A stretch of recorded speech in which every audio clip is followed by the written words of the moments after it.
just a little bit of a late start here tonight from Jeff Reed Stadium at Becker Field as the Cats fresh soft team goes down 27-22 to Reed Custer. The Comets actually get a 5-point win tonight in what was really a very good sophomore game. As a game that had a bunch of people cheering here tonight, went right down to the end. Wilmington got the ball back with kind of a last-second drive and could not seem to put anything together after Reed Custer scored with about 40 seconds to go in the fourth quarter and did not get the two-point conversion, but ended up not really mattering too much as the Cats end up losing 27-22 in that fresh soft game. Welcome into Wilmington Wildcats Weekly. We've got a good one here tonight. Homecoming night for the Wilmington Wildcats as they welcome in the Reed Custer Comets. Wilmington comes into tonight's game at undefeated at 6-0. Reed Custer will enter tonight's game at 3-3 on the year. And you're going to see a lot of running the ball here tonight, and I mean a lot of it. Reed Custer will run their variation of the triple option offense. Wilmington, of course, out of the double wing. And not very much passing tonight. I would be shocked if we saw double digits total in passing between these two teams. Oh, I doubt that very seriously. You know that they're gonna run that triple option. It's going to be the U.S. Military Academy. Yeah, I really love watching it when it's run right. It's to me it's entertaining. I know to a lot of people it's kind of boring, but I like it. And I think this is going to be a very quick game. It's going to be like the fresh soft game. It's going to be something that's going to be over right away. I think you're right. We're looking at a 2-hour game time or so. I would say so. It's not going to be real long here tonight.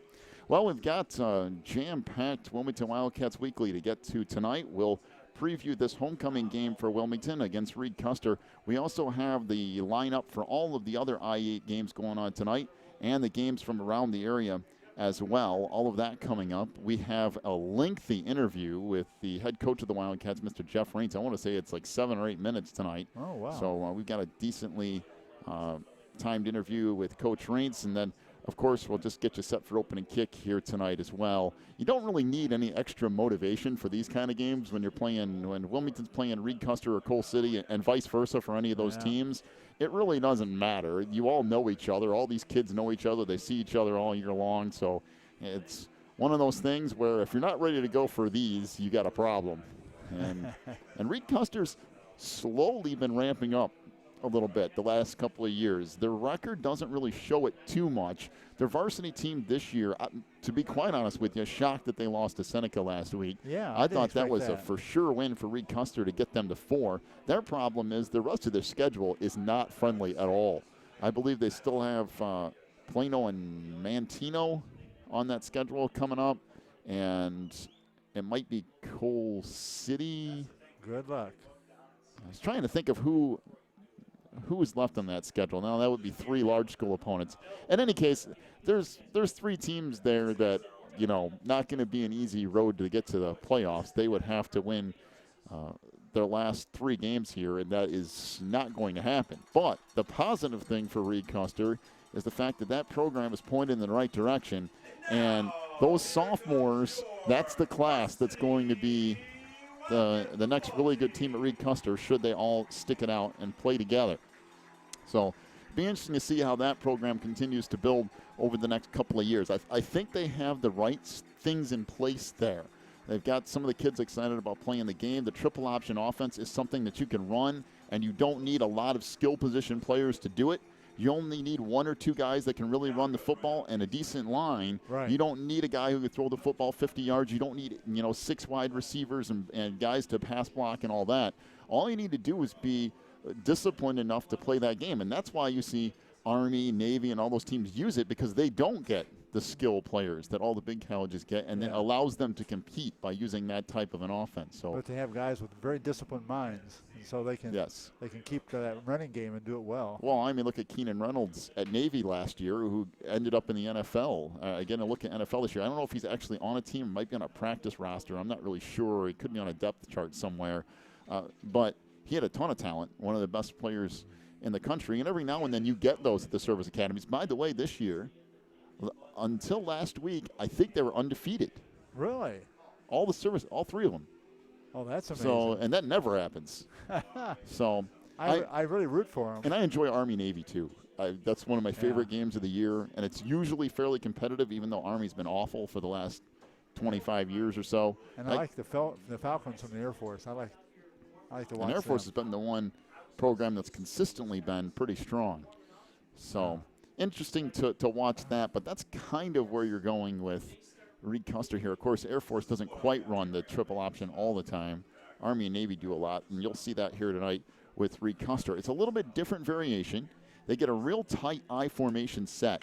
The fullback and the tailback are almost right next to each other in the I, and then there's only 3 options here. Handoff to the fullback, quarterback keeper, or pitch to the wing. And that's pretty much it. That's all they're going to run most of the night. And what Wilmington's going to have to do is they're going to have some assignments. You take the quarterback, you take the halfback, and you take the fullback. Correct. Got to be assignment football tonight. All right, let's take our first break of the night. When we come back, we'll preview some of the action going on around the area tonight, and we'll get to our interview with Coach Rein in just a little bit as well. Wilmington Wildcats Weekly rolls on, brought to you by Breezer Construction Company. We're back here in just a moment on the Christian Internet Sports Network. If you're looking for more information on Wilmington Wildcats football, then check out the Catbackers every Wednesday at 7 at Tuffy's. Each week, Coach Rein goes over game film, takes questions from the audience, and presents the Offensive and Defensive Player of the Week awards. Plus, you'll get to hang out with other Wildcat fans and get the inside scoop on next week's game.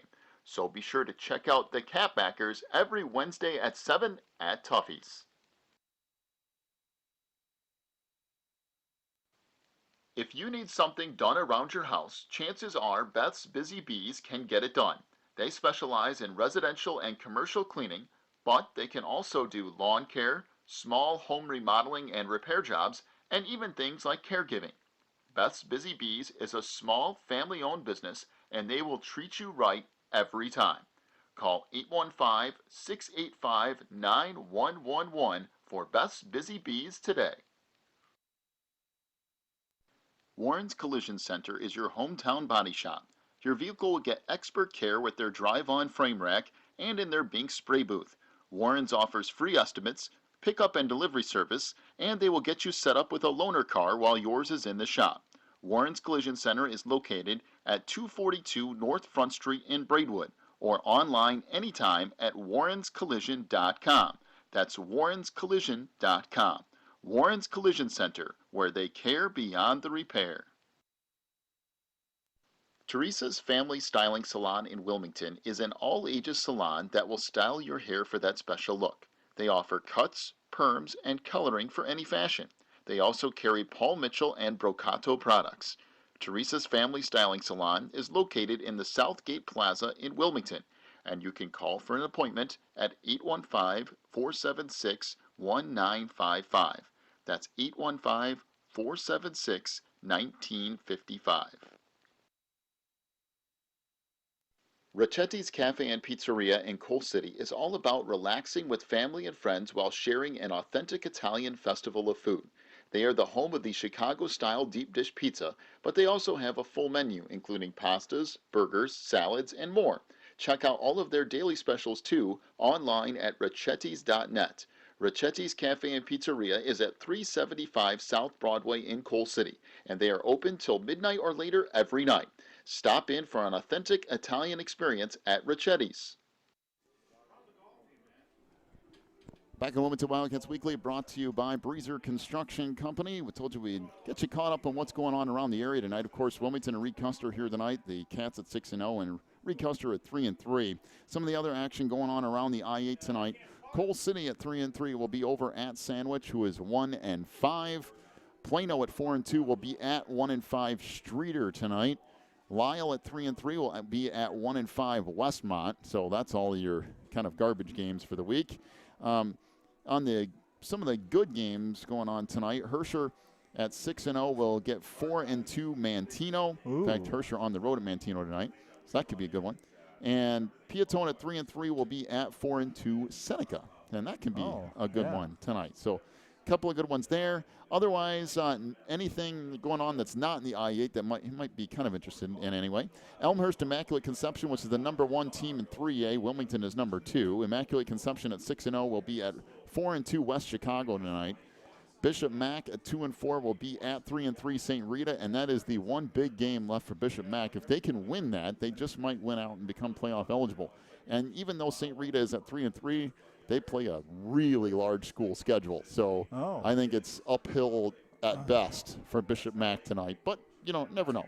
There's a lot of people who wouldn't be crying too much if Bishop Mack got knocked out tonight by St. Rita. Yeah, you're right about that. A couple other ones going on. St. Joseph Ogden, who is 3-3 on the year, will take on Lawrenceville, who's also 3-3. I thought St. Joseph Ogden was better than that, but apparently they're 3-3 this year. Byron at 6-0. We've been out there before. Yes. Will be going up against 1-5 Mendota tonight. Monticello, we've also been there. At 6-0, we'll get 5-1 St. Thomas More. We've also been there. And Tolono Unity at 4-2 tonight will take on 0-6 Rantoul. And interestingly enough, JCA has at least 5 losses along with Oregon and Stillman Valley. That's amazing. None of them will be playoff eligible for that? this year. So there you go. That's all of your games going on this week as we get set for Wilmington and Reed Custer here tonight. We'll take ourselves a break. When we come back, let's get to that interview with Coach Rein. It is a rather lengthy one. Want to make sure we get that fit in here tonight on homecoming night from Jeff Rein Stadium at Becker Field. Take a break, and we'll be back with that interview in just a moment. You're listening to Wilmington Wildcats Weekly, brought to you by Breezer Construction Company, right here on the Christian Internet Sports Network. ACN Representative Peter Treby is helping people just like you save money on their bills every month. ACN has deals in place for high-speed internet, wireless service, energy, television, home phone service, and home security. It's simple. All you have to do is click on the ACN link, fill out an analysis form, and Peter will tell you how you can start saving money today with ACN.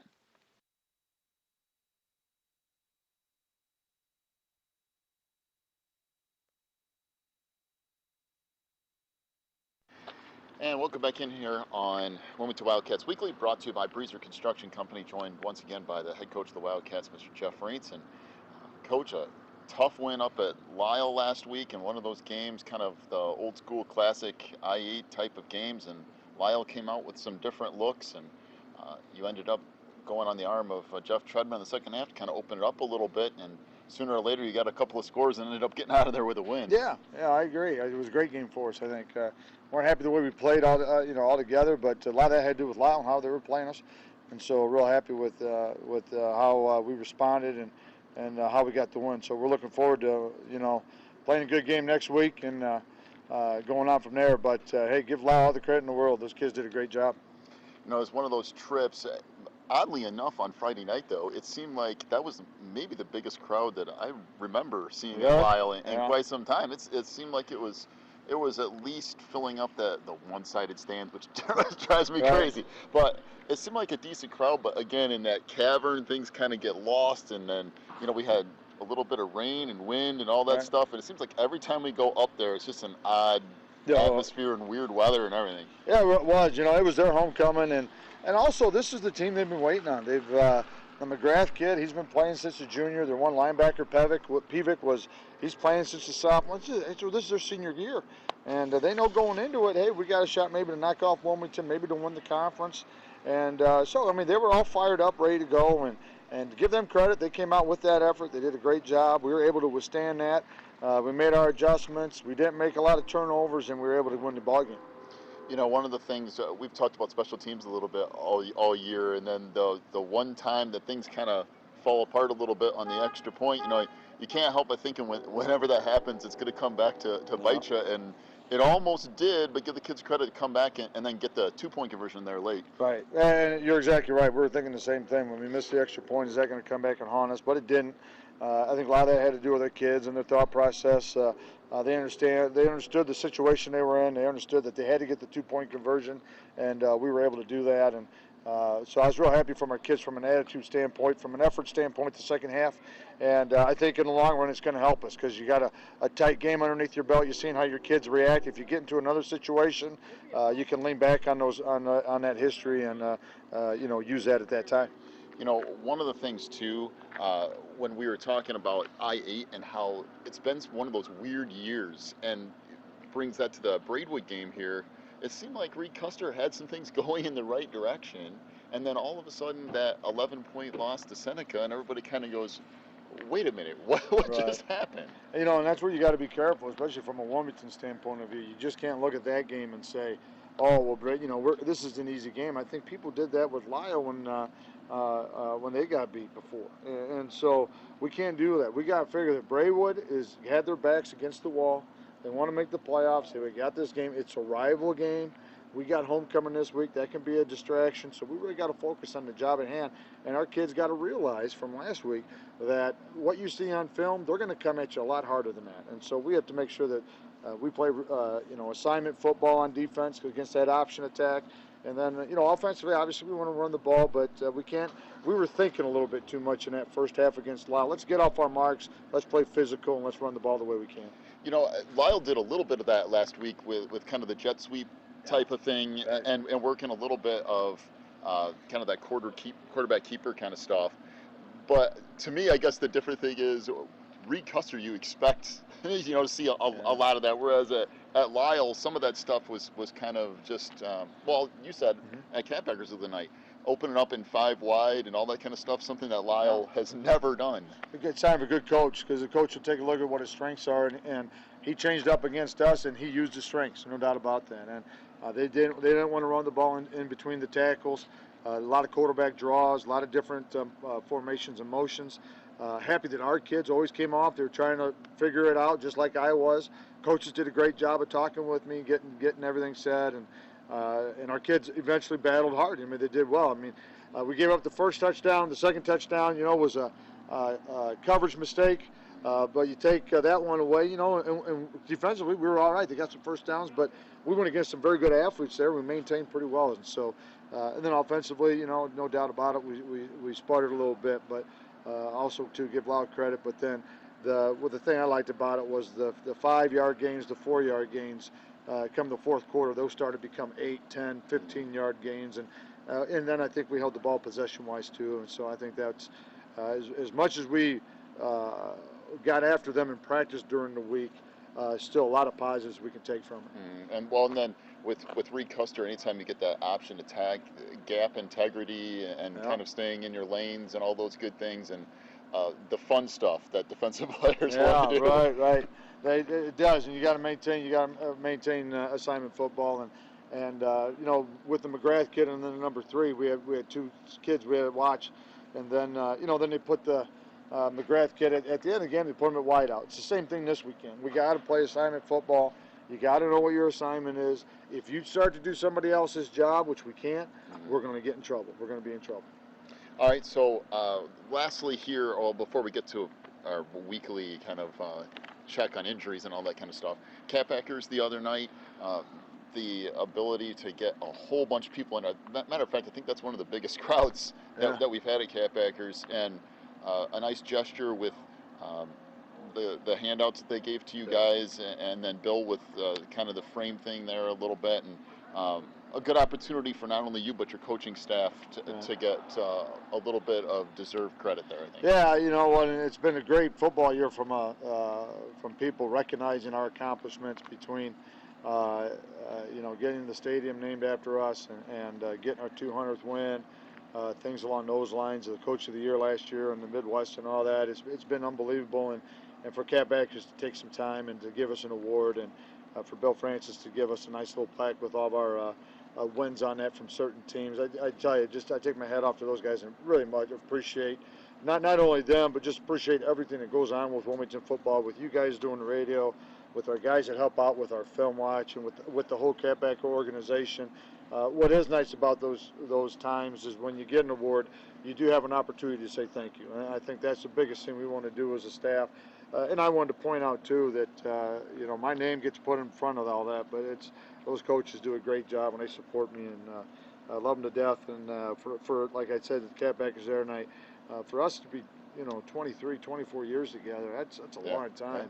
And I'm glad the success we've had. I'm glad for Wilmington. The community of Wilmington, I'm glad, and most importantly, those kids, the kids that play. I think they're the benefactor of it. It's not easy, but I think our biggest thing is life lessons, You know, I told them the other night, my philosophy with coaching is we coach them hard now and we hug them later. And pretty soon we're going to be hugging our seniors. Days we're already in week 7. And so, very much appreciate everything the other night at Campbell.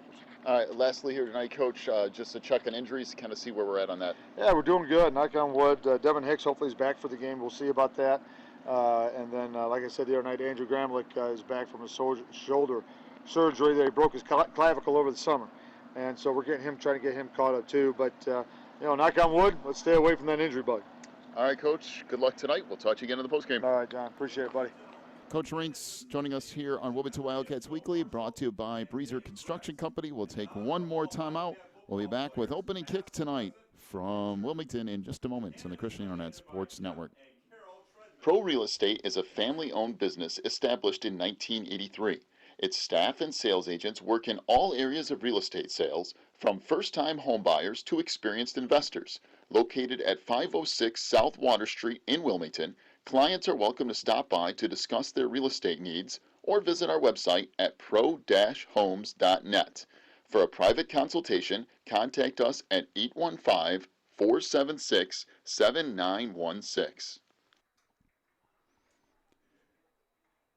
Back here in Wilmington tonight, set for football between Wilmington and Reed Custer, as the Cats just about ready to come down through the woods and onto the field tonight. The Chicago Tribune, by the way, did a story, I believe this past week, on the top 20 places or the top places in Chicagoland or in the state of Illinois to watch high school football, and Wilmington is on that list. A list of, I want to say it's like 15 or 20. It might even be less than that. It might be top 10, actually.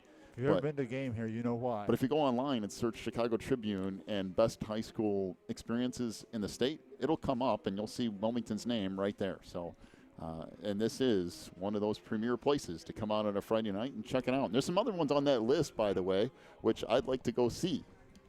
There's a few on that list there. I was like, that might be more. By the way, Morris is on that list. Yes, and I used to love to go to Morris's games. There's some other ones too. They used to do. I call it the Romans were coming marching when their band came down from the buildings up above, and that was a lot of fun there. All right, so the motorcycles roll into the end zone, and there's a good, 14 or 15 of those tonight. Oh, they're still coming in. We have the run-through all the way out to near the 45-yard line, and that thing is jam-packed. Matter of fact, there's people on top of people on top of people in the run-through. Yes, there is. We got the cannon here tonight. As we said, a whole bunch of motorcycles filling the end zone. By the way, we will have fireworks tonight as well as the Cats get set to take the field on what is Homecoming Night 2016. Reed Custer already out there awaiting the appearance of the Wilmington Wildcats. As the Cats wait a little, Cats waited a little bit extra long tonight to kind of give that little bit of drama as the Cats will come running onto the field right out onto the midfield stripe at the 50-yard line. And there goes the cannon in the end zone, and we've got fireworks going off in the distance as well. Wow. You can hear all that stuff going on, I'm sure, at home as Wilmington gets set to go at it tonight with Reed Custer. Well. Oh, boy, we're ready to go. Look at this. The Comets are ready. The Wildcats are ready. By the way, Reed Custer in all white tonight. Interesting look for the Comets. White helmets, white jerseys, white pants, and Wilmington the exact opposite, all purple. Purple helmets, purple jerseys, and purple pants here tonight as well. Won't be hard to tell the two teams apart. Nope. Wilmington does have that interesting, the big paw print on one side and the numbers on the other. Yeah, I'm getting more and more to like that. I really like it. I do. I out of all the uniforms that have been here over the years, I think that helmet is the best. Personally. Yeah, it's a cool helmet. Somebody will go back to the old school paw print on both sides here in a year or two, but I like the it. numbers on them. Yeah, me too. I think it adds a nice little extra touch to the uniform.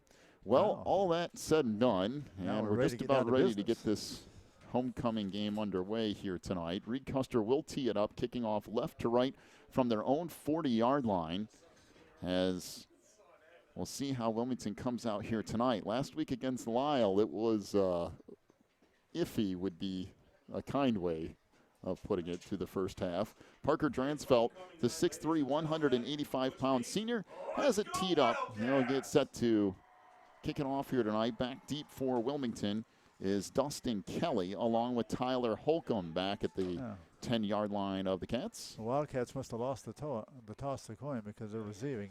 They always defer to the second half when they get it, when they get the coin.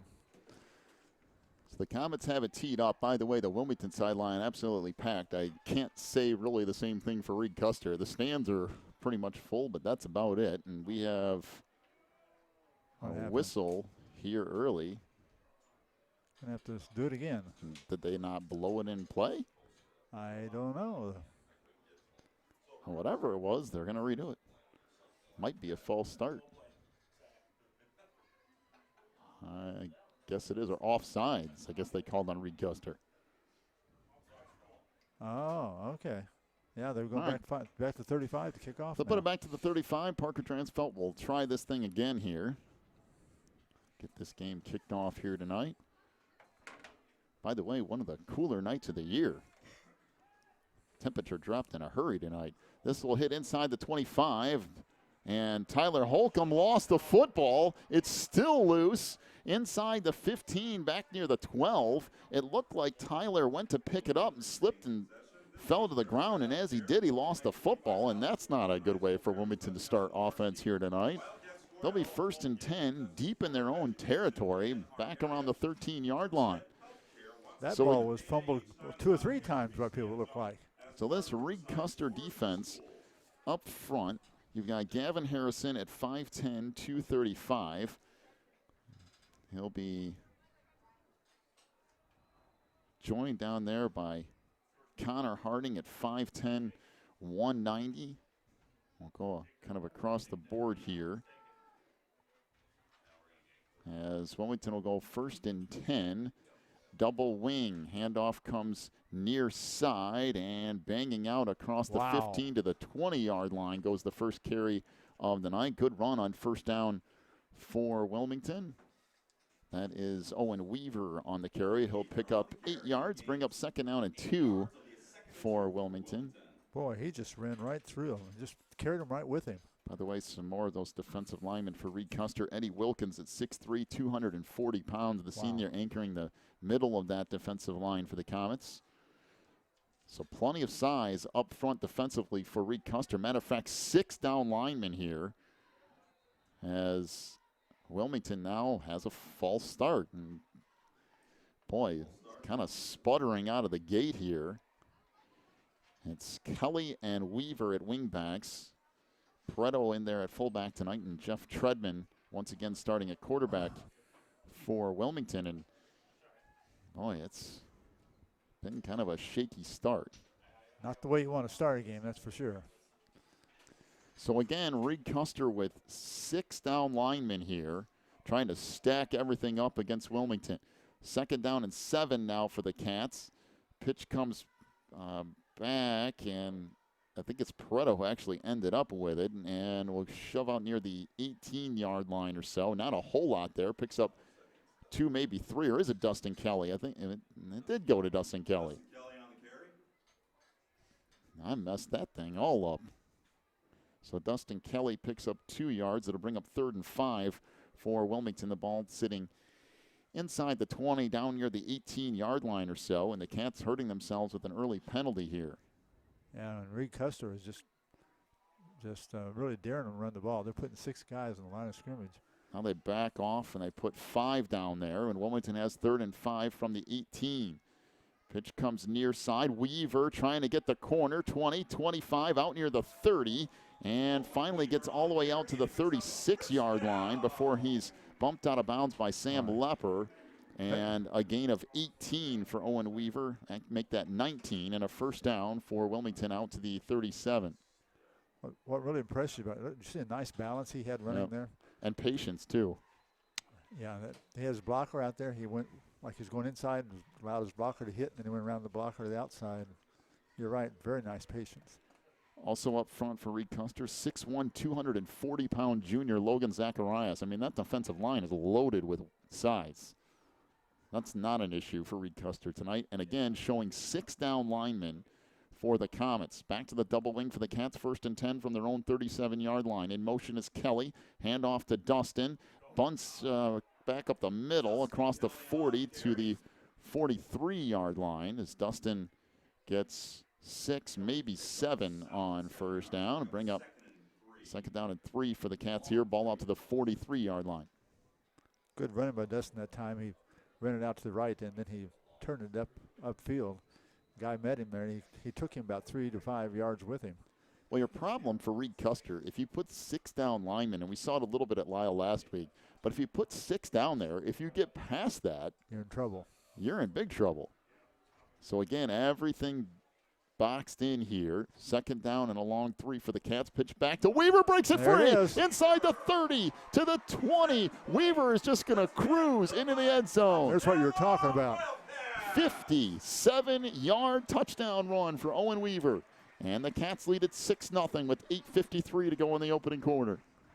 Like you said, when you put everybody, even the safeties were up almost with the linebackers. And once you get past that, there's nobody there. Well, that, even though it sputtered to get things started, it heated up in a hurry. It did do that. Well, now Alex Hatton on to attempt the extra point. This is one area for Wilmington that hasn't been 100% solid. The kicking game has been good at times, but we've seen it struggle every now and then. Last week, that missed extra point against Lyle almost cost him. Good job there by Jeff Trudman to kind of pick up the snap, even though it was a little bit errant. And yeah, that's got why it they've gotten down. in trouble before. So Alex Hatton on the kick, off the snap from Dustin Kelly. And the Cats lead at 7-0, 8:53 to go opening quarter. Take a break, back with more Cats football in just a moment here on the Christian Internet Sports Network.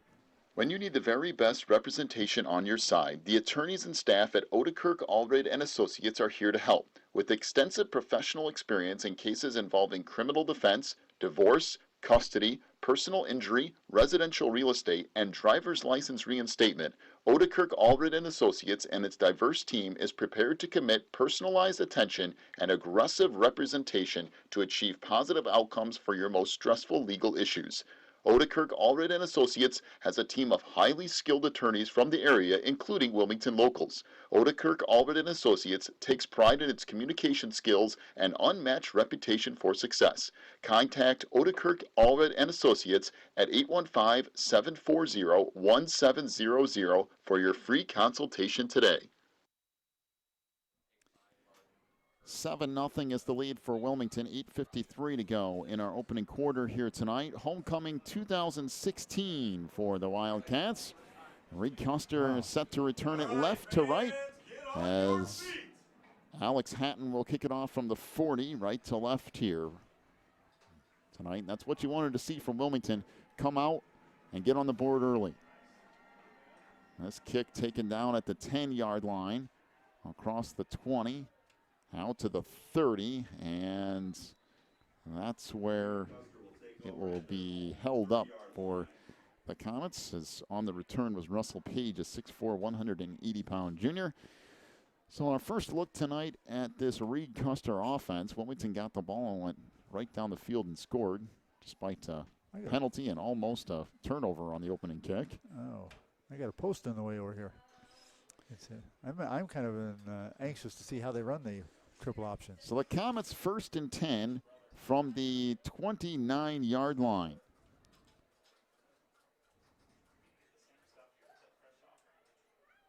As a pass on first down, fired deep down the field and is incomplete, intended for Russell Page at the Wilmington 40. I tell you what, he was open. He overthrew him too. Josh Loomis, 6'1", 185-pound sophomore, getting the start tonight for Reed Custer. I'm telling you, they've got the guys at the sophomore level to make this work. Yeah, I noticed they put the sophomore in there. All right, 2nd down and 10 upcoming here for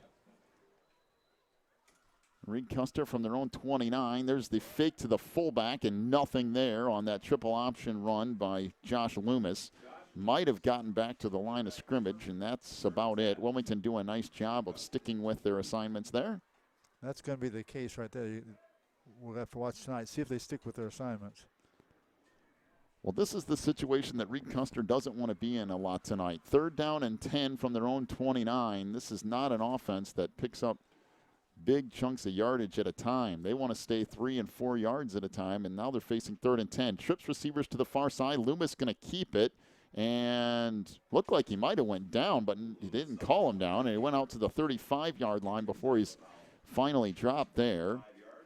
And Weaver ended up making the tackle, but it will bring up 4th down and 4 for Reed Custer. The ball out to the 35. Looked like his knee went down way back on the 25-yard line or so. Evidently, he didn't quite get it all the way down. All right, so Tyler Holcomb backed up inside his own 40-yard line as Reed Custer will get set to punt the ball away here. Great start for Wilmington. Not so great for Reed Custer through the first 5 minutes or so. So 4th and 4. And the kick here by Jackson Hendershot bounces inside the 35 and will roll inside the 30 to about the 27. It'll be touchdown there by Dylan Hutchinson. And Wilmington will start up 1st and 10 from their own 27-yard line. And it didn't take the Cats very long to score last time around, that's for sure.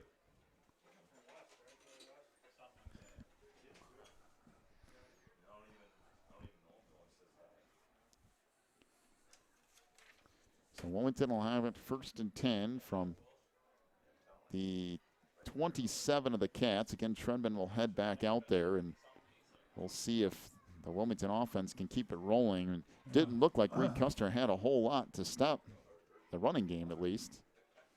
Well, last time Wilmington started on 12-yard line. This time it's on the 27. So back to the double wing here. Everything packed in. Reed Custer's showing 7 guys in the line of scrimmage now, and the pitch goes errant, and it looked like maybe Weaver got back on it, but it's been sloppy at times tonight. He didn't throw that to anybody. The pitchback just went up in the air.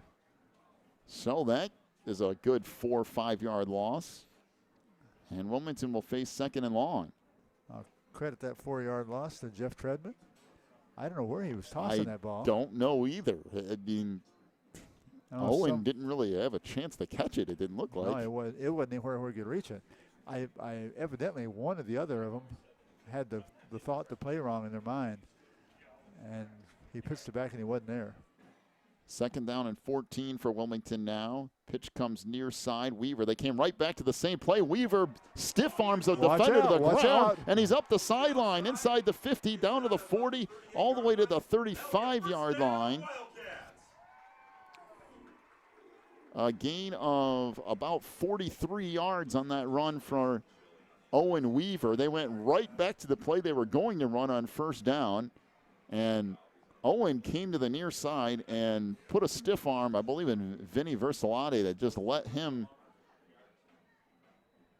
go flying backwards. 6 minutes and 12 seconds left in the first quarter, and Weaver has 127 yards on the ground. 6:12 to go in our opening quarter. 7-0 Wilmington, and they're moving the ball again. 1st and 10 from the Reed Custer 35-yard line. Treadman under center. Comets showing 4 down linemen, but bringing some people this time around. Handoff goes to Preto. Somehow he gets away inside the 30, down to the 25-yard line. Did he fumble the football? They're going to say he did, and Reed Custer got it back. Well, that was a great run by Nick Preto. He just didn't hang on to the football. It looked like that should have been blown up for about a 3 or 4 yard loss, and Nick got away from there. He ran about 13 yards and fumbled it. Reed Custer will have the ball 1st and 10 at their own 21-yard line. Well, the one positive here is I see nothing from, at least from a Wilmington perspective, I see nothing that Reed Custer is doing that's going to slow down Wilmington. Yeah, they just got to quit making mistakes themselves. But if you keep turning the ball over, it doesn't matter. I formation, if that short I formation here for Reed Custer. 2 receivers to the near side, and there is a false start. here on the near side. Looked like Parker Dransfeld got an early start. So they'll back it up 5 yards. It'll make it 1st and 15 from the Reed Custer 16-yard line. And just like Wilmington shooting themselves in the foot, Reed Custer's doing the same thing. Yeah, it seems to be catching. And the Comets can't afford to be in these long situations.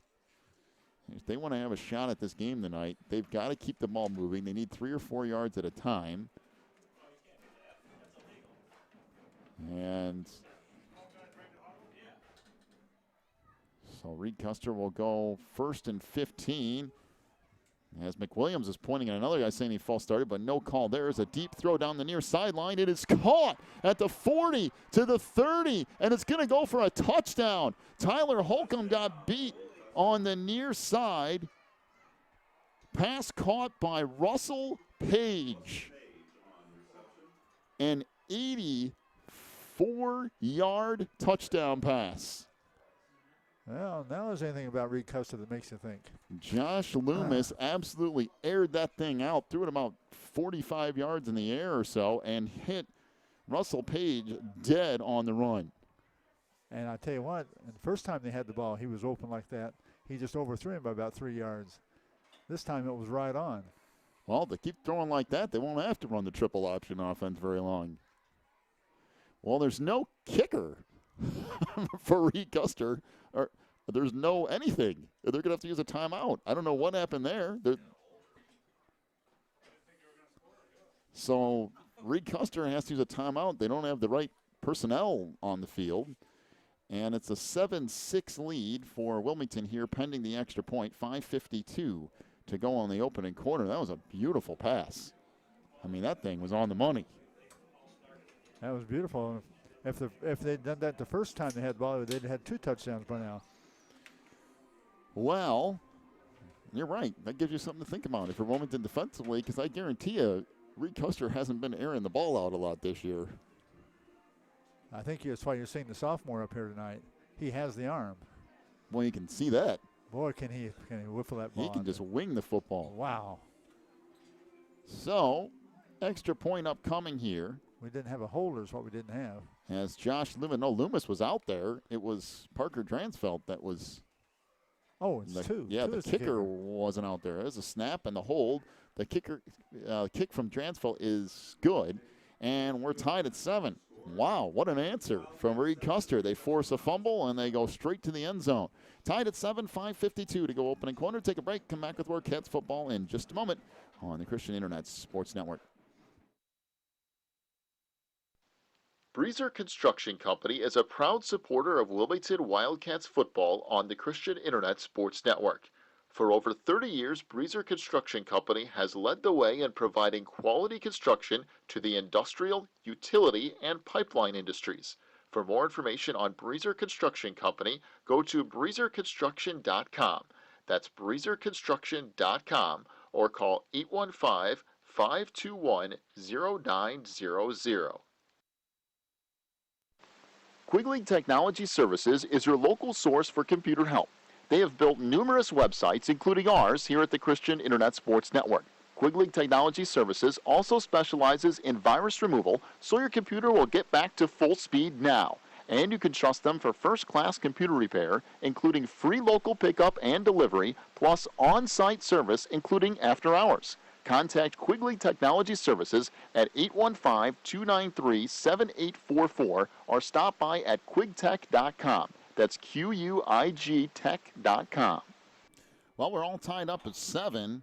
What looked like to be Wilmington with a huge amount of momentum turned around in a hurry, and the kick comes near side. Holcomb across the 30 to the 40. Holcomb across the 45 out to the 46. Good return by Tyler. The problem for Wilmington has not been moving the football. It's been holding on to the football. Mistakes. Penalties. They fumbled it twice tonight. Only one time resulted in a turnover, but some penalties, some fumbles, and 1 or 2 deep passing assignments that have gone awry. But the one thing that gives me quite a bit of confidence here from the Wilmington side is that, again, I don't see Reed Custer doing anything too much to slow down Wilmington's offense. It's just that Wilmington can Just gotta keep it moving. Keep from making mistakes and move it in. All right, so Reed Custer with 5 down linemen again. And this time it's kept by Treadman, and the keeper will pick up a good 5, maybe 6 yards. And again, Barry has done a nice job of kind of adding that thing to the arsenal. Whenever Jeff sees that Reed Custer's not really paying much attention to him, he can just go ahead and they have go straight to that. They've gotten some guys up, and they're trying to blitz the linebackers in between the tackles, block up that middle, and they just took it right over the top of them that time. So 2nd down and 4 here for Wilmington. Ball to the 48 of Reed Custer. Again, back to the double wing here. Kelly in motion. He'll get the handoff inside the 45. He's got the first down.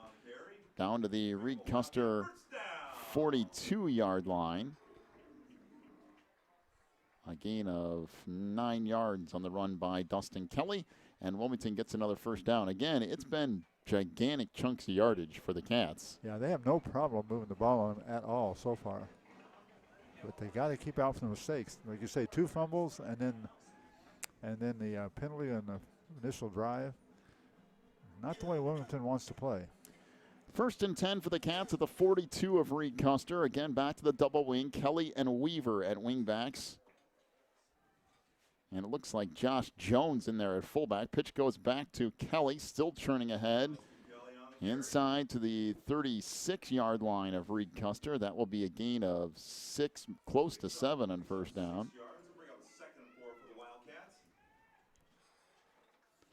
For Wilmington up front, you have John Cox along that offensive line, along with Blake Geis, Sam Jones up front as well for Wilmington. I'd like to give some of those guys out front some credit as well. On the other side of the line, Alex Rink, he rolled his ankle or whatever last week, but he's back in there. Robert Van Dyne up front as well. Trudman under center here. 2nd down and 4. Pitch comes near side. Weaver trying to get the corner. Wow, what a block by Dustin Kelly. Weaver inside the 30, now to the 28. Dustin Kelly absolutely blew up Vinny Versalati on the near side. He knocked him flat on his back. And I'm not so sure that Vinny is okay. Ball down to the 27-yard line of Reed Custer, and Vinny walking around a little bit in a daze, although he is talking and stuff here. So did you happen to get the yardage? So 1st and 10 for Wilmington from the 28-yard line of Reed Custer. Back to the double wing again. Comets showing 6 down linemen once again. Pitch comes back to Kelly trying to get right side. Boy, a wall of blockers in front of him. Down to the 20, still going. 15, down to the 10 before he's finally shoved out of bounds. All the way down to the 6 or so of Reed Custer. That will be a gain of at least 20, depending on where they spot the ball here. See where he went out of bounds. And it looks like it is about at the 6-yard line, so a gain of 21 on that run by Dustin. Clock winds, under 3 minutes to go in the quarter. We're tied up at 7. And again, it's been no problem offensively for the Cats tonight. The blocking up front is just really good. So again, 1st and goal for the Cats from the 6. Pitch back to Weaver, cuts it back, and he is into the end zone for the touchdown. The Cats score again. They lead 13-7 with 2:38 to go in our opening quarter. Alex Hatton will come on to attempt the extra point. By the way, coming off the field for Wilmington, the other guy up front for the Cats, Anders Olmberg, out there at tight end for Wilmington. So Alex Hatton on to attempt the extra point. Again, Dustin Kelly to snap here, and Jeff Trudman at hold. And a lot of scoring in this first quarter. Good snap. Well, actually, it might have been a little inside, but nice job by Alex. Jeff Trudman to put it down, and Alex had to actually hold up for a second and still managed to kick it through. Yeah. It has not been clean, to say the least, on extra points, but they're managing to put it through. 14-7 is the lead for Wilmington, 2:38 to go in the quarter. We'll take a break. Back with more Cats football here in just a moment. Phelan Acres Bible Church is the perfect place if you are looking for a church to call home. They have services every week, including Sunday school at 9:45, morning worship at 11, and Wednesday night prayer meetings at 7. Phelan Acres Bible Church is located at 26009 Willow Lane in Wilmington, Illinois. And for more information, call 815-476-7818. That's 815-476-7818.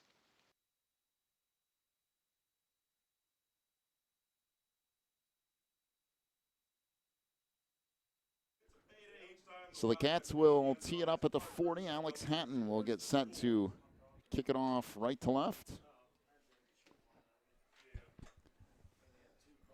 As Reed Custer will have Vinny Versalate back deep, along, I believe, with Russell Page. It's hard to see the front numbers in these jerseys because the numbers aren't the biggest in the world, and it can be a little bit difficult to see on that white. I think that is Page. He got whacked as he returned the ball across the 20 out near the 25-yard line. Tyler Holcomb down there on coverage. So the Comets will have it 1st and 10. We'll see where they officially put the ball here. I believe it'll be about the 23-yard line of the Comets. Yep. 2:31 to go in the quarter. It's 14-7 Wilmington, but Reed Custer, surprisingly enough, tonight has gone to the air a couple of times and won for a big 84-yard touchdown pass. And I mean no problem throwing the football from Josh Loomis, the sophomore. Yeah, they brought their sophomore quarterback in, and he is really airing the ball out. One receiver to either side. Again, that short I formation for Reed Custer here. Loomis drops back to pass. Trying to roll around. He's going to be sacked back at the 10-yard line. Trying to do too much running around, and Owen Weaver drops him. McWilliams was back there, too, chasing him around, and that's a loss of about 13 yards. It'll be 2nd down and 23 for Reed Custer. That's what Coach says is their best defense gets the pass is to rush the quarterback so much he doesn't have time to set up. Before, he has had time. That time, he did not. Well, you can't run around in the backfield, that's for sure, because that's going to come back to haunt you in a hurry. So 2nd down at 23, 2 receivers to the near side. Loomis back under center in that short I formation again. Loomis trying to keep it himself. Now pitches it and scoots almost out of bounds, and that is a forward pass. Loomis actually pitched the ball forward, and I believe he might have been past the line of scrimmage, because if he was past the line of scrimmage and he pitched it forward, that's another penalty. So, yes, an illegal forward pass on Reed Custer. It is a loss of down, apparently. So it will be 3rd down, and they're going to back it up even more.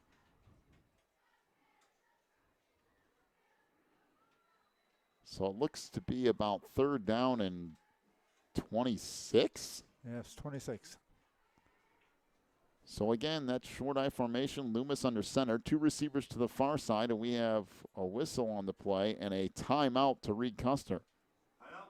Well, 1:44 to go in the opening quarter, 14-7 Wilmington. I'll take a break. We'll come back with more Cats football here in just a moment. If you're looking for more information on Wilmington Wildcats football, then check out the Catbackers every Wednesday at 7 at Tuffy's. Each week, Coach Rein goes over game film, takes questions from the audience, and presents the Offensive and Defensive Player of the Week awards.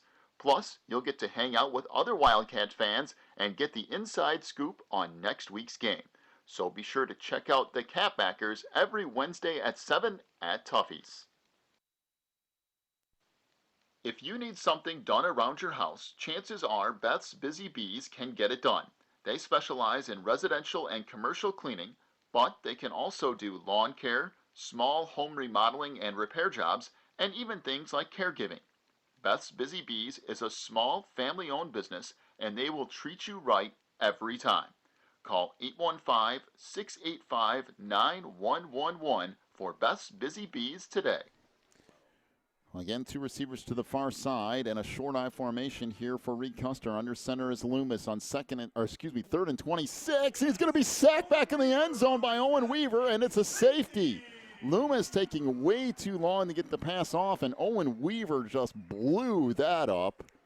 And it's now 16-7 Wilmington with 1:39 to go in the quarter. And Reed Custer will be forced to kick off from their own 20-yard line. Well, if you're the Comets, now that the passing game and the surprise of that is going away, you might just want to go back to doing what you do. I would say that you're probably right. Because the first couple of times you catch Wilmington a little off guard, and now that the Cats are looking for it, it's going to be some trouble, I do believe. Yeah, they're not playing back and taking this triple option run up on their mind. They're forgetting that and coming after the quarterback, and he's not having time to do anything now. So 1:39 to go in the quarter. Wilmington leads at 16-7. We're compiling a bunch of scores as we speak for the Odekirk Allred and Associates IHSA football scoreboard tonight. We'll be checking that in just a little bit. And, of course, we'll have a full rundown of all those scores on our halftime show tonight, brought to you by Ricchetti's Cafe and Pizzeria. Well, we still have a little ways to go to get to halftime. And Reed Custer is going to take the kickoff option here as opposed to the punting option. And it will be coming from the 20 off the foot of Parker Dransfeld. So the kick comes down at the 40-yard line. Holcomb across midfield. 45, dragging a defender with him down to the 40. He has about 4 or 5 guys on it. That was a pretty good job by Jackson Hendershot of just holding on and trying to keep Holcomb right there. So Wilmington with a short field to start this drive. It'll be 1st and 10 for the Cats from the 40, although I don't think it really matters if they started from their own 5, to tell you the truth. There's been gigantic chunks of yardage for the Cats tonight. Yeah, the Comets haven't shown any signs of stopping the run at all. And here we thought we'd have a whole night of nothing but running. Yeah, and the Comets Reed have Custer gone in the air. Blazing the sky out, man, just boom. Well, and if you're Reed Custer, you don't really have anything to lose by that. It'd be kind of, Wilmington's expecting something else, go for it. But now that that's kind of worn off, you're going to have to revisit some things, I think. So back to 5 down linemen here for Reed Custer. Wilmington 1st and 10. Handoff goes to Kelly, and he's wrapped up in the backfield. Pretty decently timed there by Austin Sunday, 5'11", 190-pound junior on his blitz. Timed that fairly well. Bring up 2nd down and 13 for the Cats, a loss of 3.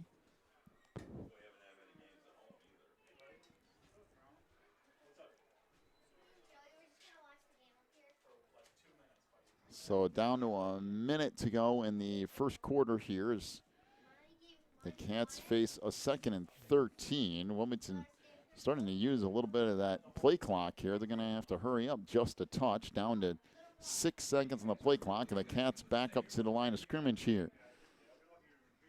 As in motion as Kelly gets the pitch inside the 35. Kelly churns down, or 45, excuse me, down to near the 41-yard line. Not a whole lot there. Might have gotten back to the line of scrimmage, maybe. Original line of scrimmage anyway. That's about it. Now this time, Reed Custer showing some signs of being stiff up front. So 3rd down and 10 here for Wilmington. Although the Cats have gone with Dustin Kelly back-to-back times. We'll see if they go back to Weaver off that near side. I think Wilmington's just going to let the quarter run out. 16. Oh, I forgot to change my scoreboard here. 16-7 is the lead for Wilmington at the end of quarter number 1. Take a break, come back with more Cats football here in just a moment on the Christian Internet Sports Network. Warren's Collision Center is your hometown body shop. Your vehicle will get expert care with their drive-on frame rack and in their Bink spray booth. Warren's offers free estimates, pickup and delivery service, and they will get you set up with a loaner car while yours is in the shop. Warren's Collision Center is located at 242 North Front Street in Braidwood, or online anytime at warrenscollision.com. That's warrenscollision.com. Warren's Collision Center, where they care beyond the repair. Teresa's Family Styling Salon in Wilmington is an all-ages salon that will style your hair for that special look. They offer cuts, perms, and coloring for any fashion. They also carry Paul Mitchell and Brocato products. Teresa's Family Styling Salon is located in the Southgate Plaza in Wilmington. And you can call for an appointment at 815-476-1955. That's 815-476-1955. 16-7 is the lead for Wilmington as we start quarter number 2. And just when we mentioned Reed Custer not being able to stop the Cats offensively, the Comets have all of a sudden stopped a couple of consecutive runs for Wilmington. The Cats will face 3rd down and 10 from the Reed Custer 40. Again, back to the double wing with Preto back in there at fullback. Kelly and Weaver at wingbacks here. Reed Custer showing 6 down linemen again. Pitch comes near side. Dustin Kelly again inside the 40, 35. Kelly makes a move inside the 30, down to the 25-yard line. Finally dropped on the play by Sam Lepper, but a gain of 17 yards on that run from Dustin Kelly on 3rd and 10. Well, he went around that right side, waiting on his blocks to pick up, cut through. Had a defender right in front of him. Took a little feint to the right, went left, went right around him. So 1st and 10 for the Cats. Ball down to the 23-yard line of Reed Custer. Back to the double wing again. Treadman up under center. Reed Custer sneaking up a few more guys. Pitch comes to Kelly again inside the 20, 15, and he fumbled the football again. And it's picked up at the 15-yard line by Sam Lepper, and Reed Custer has it again. And Wilmington now with 2 turnovers in the first half and could have had 3 if Holcomb didn't get back his fumble on the kickoff. And Wilmington chewing up all kinds of yardage but giving the ball away like it's candy. So 1st and 10 for Reed Custer from their own 15.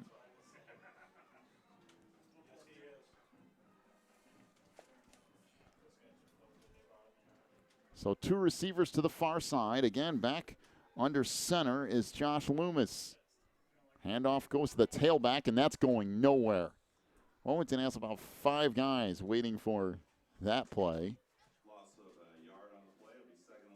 And there was just next to nothing on the run by Vinny Versalati, and it'll be 2nd down and 11. And that's tough yardage.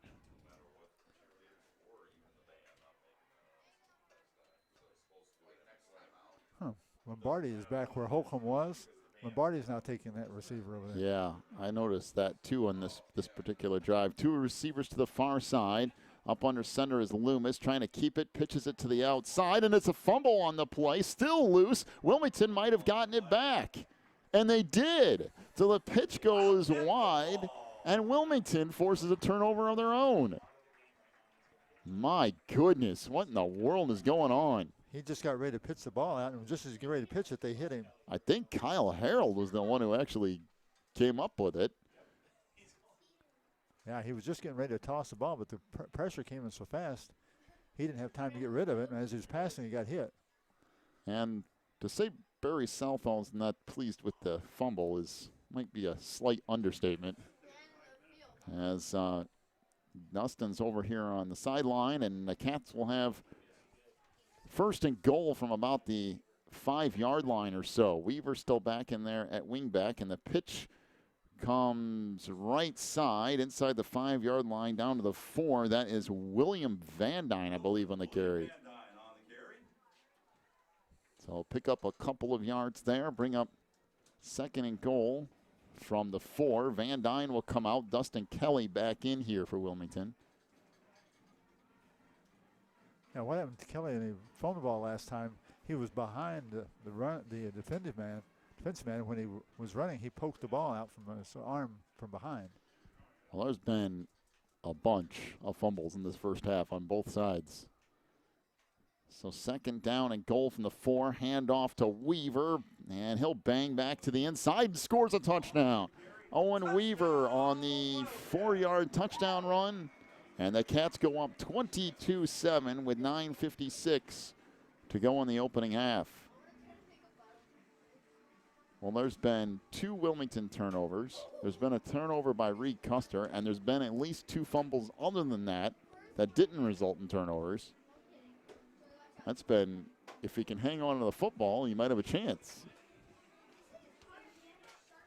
Well, Alex Hatton on to attempt the extra point once again, and this has been an adventure tonight, been an adventure the last couple of weeks. There's a good snap and a good hold, too, and that's what it's supposed to look like. Alex Hatton bangs it through, and it's a 23-7 lead for Wilmington here over Reed Custer. 9:56 to go on our opening half. Take a break. Back with more Cats football in just a moment on the Christian Internet Sports Network. Racchetti's Cafe and Pizzeria in Coal City is all about relaxing with family and friends while sharing an authentic Italian festival of food. They are the home of the Chicago-style deep dish pizza, but they also have a full menu, including pastas, burgers, salads, and more. Check out all of their daily specials, too, online at racchettis.net. Racchetti's Cafe and Pizzeria is at 375 South Broadway in Coal City, and they are open till midnight or later every night. Stop in for an authentic Italian experience at Racchetti's. ACN Representative Peter Treby is helping people just like you save money on their bills every month.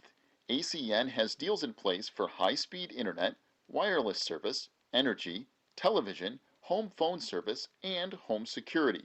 It's simple. All you have to do is click on the ACN link, fill out an analysis form, and Peter will tell you how you can start saving money today with ACN.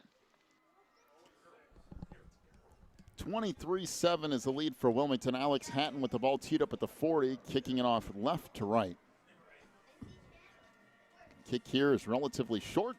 Played at the 20-yard line by Jackson Hendershot, and he gets whacked pretty good across the 30 to near the 32-yard line. The Comets will take over there, 1st and 10.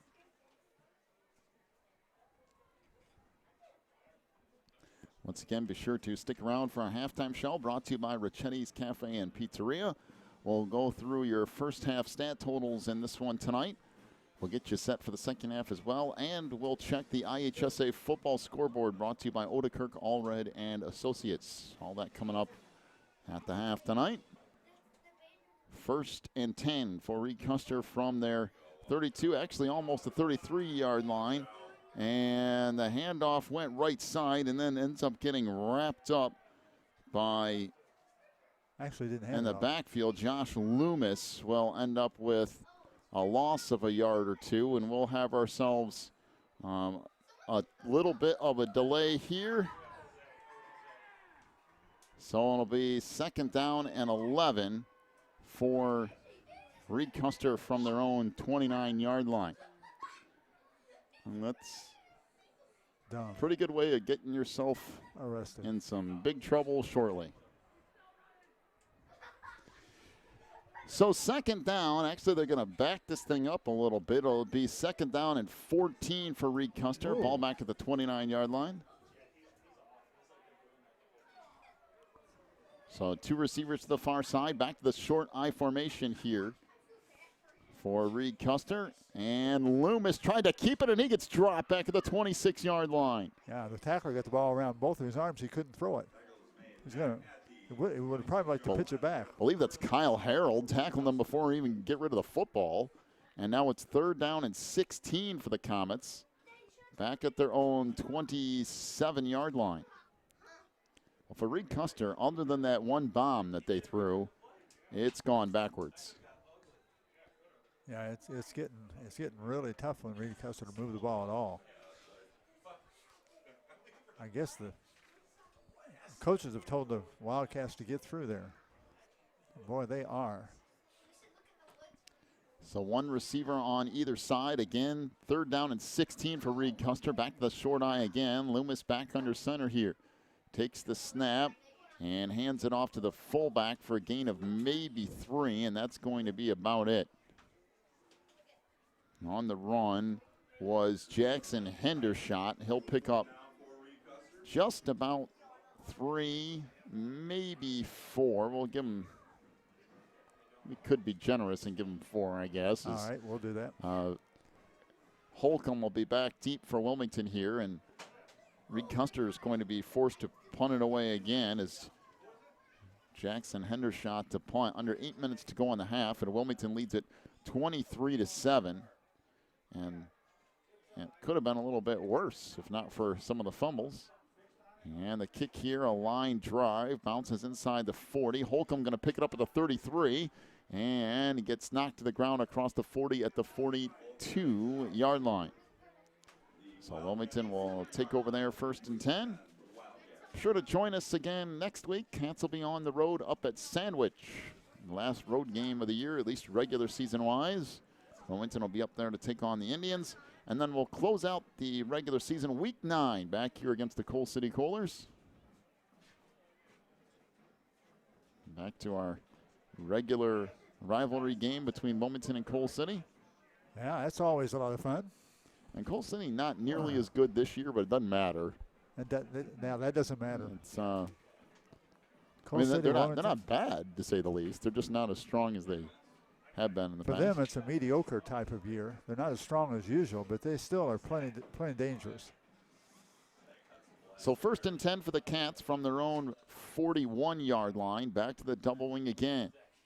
Treadman under center, drops back to pass, has a receiver wide open down the field, fires in incomplete. Matter of fact, he had Jones deeper, but he just didn't have enough time to get it there.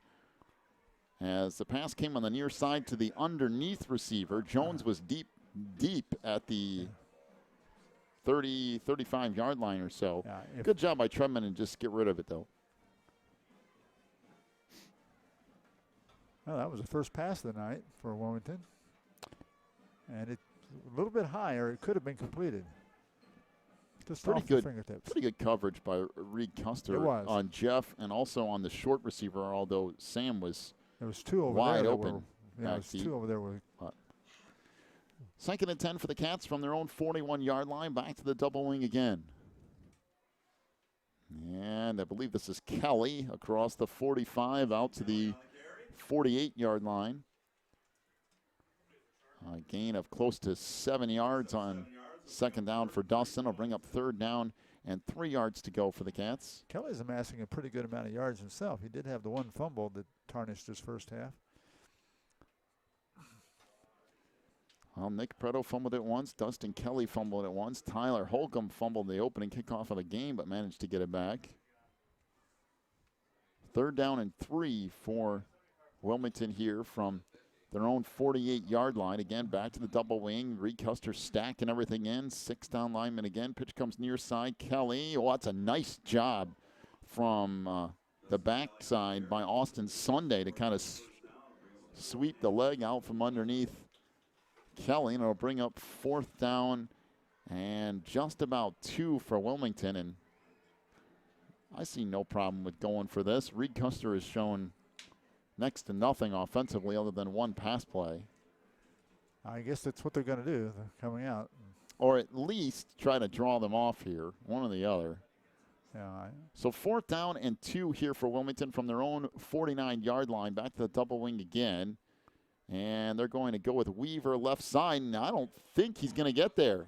He didn't. He's down at midfield, and that's a pretty good stand by this Reed Custer defense. As Olin Weaver did not get the 1st down. In fact, his knee went down at midfield, and Reed Custer forces a turnover on downs. So pretty good job by the Comets defense, although, again, I'll go back to Reed Custer hasn't done anything offensively other than that one 84-yard touchdown pass. That's amassed probably 90% of their yardage in the first half, maybe more than that, actually. 6:05 to go in the half. 23-7 Wilmington. 2 receivers to the far side, 2 back to the near for Reed Custer, and 1 lone setback as Loomis under center. 1st and 10 from midfield for the Comets. Going right to left here. Loomis fumbled the football, went to pitch it. It's still loose, and Wilmington has it. Back at the 37-yard line. That got blown up so fast. I believe Owen Weaver ended up recovering it back at the 36 of Reed Custer. Yeah, Loomis had no chance. He couldn't even get the pitch off. He went to pitch the ball and got hit before he could even throw it. And that's the 2nd time tonight that Loomis has gone to pitch the football and gotten hit before he could get rid of it. Yeah, keeping stats. He got hit about five yards behind the line of scrimmage. Lost about another 5 or 10 yards. And honestly, it's nothing he can do about it. Did I charge him to get yards against him? Yeah, I guess. at least the loss of 5 anyway. The fumble is something different. Pitch comes near side. Kelly inside the 35, gets hit from behind down to the 31-yard line or so. Give him close to 5 yards on first down. And Wilmington will have the ball 2nd and 5 from the 31. Reed Custer has had a couple turnovers tonight. Wilmington's had a couple of turnovers tonight, and there's been a few more fumbles that haven't resulted in turnover. Yeah, some of those I didn't even write down. I mean, it's 2 more, I think, maybe. Football's been on the ground an awful lot this first half. Again, he was going to pitch the ball and got hit as he was trying to pitch it. It's one way to defend against the triple option, hit the quarterback before he can do anything. 2nd and 5 for Wilmington from the 31 of Reed Custer. Pitch comes back to Weaver, bounces around like a pinball and ends up down to the 33-yard line or so. So give him a couple of yards there, actually close to 3. It'll bring up 3rd down and 2 for Wilmington from the 28-yard line of Reed Custer. Reed Custer, once again, getting a little bit more stingy now. Yeah, done a little bit better job on defense here as we moved along in the second quarter. They've got the size up front, like you said, to cause some trouble. Back to the double wing again. 6 down linemen again for the Comets, and they've got a couple more up in there too. And now rolling right side. Trudman has a receiver wide open. That is Jones, and he can't make the catch at the 2-yard line. Had to leave his feet to try to come up with it, as Jeff Trudman just missed connecting on that. I mean, Sam Jones had no one anywhere in his area code. That was a great call. There was nobody out there. He just didn't have the accuracy on it. It could have been caught, but boy, it was tough. Well, and Sam's a big kid. I mean, he's running full length and getting down around his shoe tops trying to catch that running. And about 6'1", 210 or so, and he normally plays in there on that tight end position where he's blocking a lot. He doesn't catch a ton of passes, although he did catch one the other way. Pitch goes left side to Weaver. He's got the first down on 4th down and 2. He'll get inside the 25-yard line, and it will be a Wilmington first down. Gain of 6 yards there on 4th and 2. Wilmington will have it 1st and 10 at the 23 of Reed Custer. 4:21 to go in the half. Wilmington already leads at 23-7. Be sure to stick around for our halftime show brought to you by Ricchetti's Cafe and Pizzeria. We'll talk about all your first half stats. Get you set for the second half, and we'll also have a check of the IHSA football scoreboard brought to you by Odekirk, Allred, and Associates tonight. Back to the double wing again.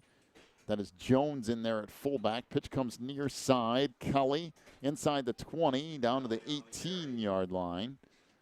Tackle made on the play by Cole Pfeiffer, 6'1", 225-pound linebacker.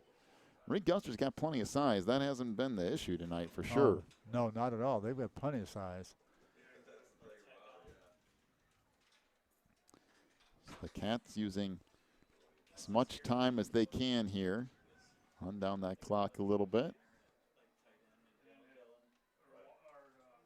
2nd down and 6 for Wilmington. Ball at the 18-yard line of Reed Custer.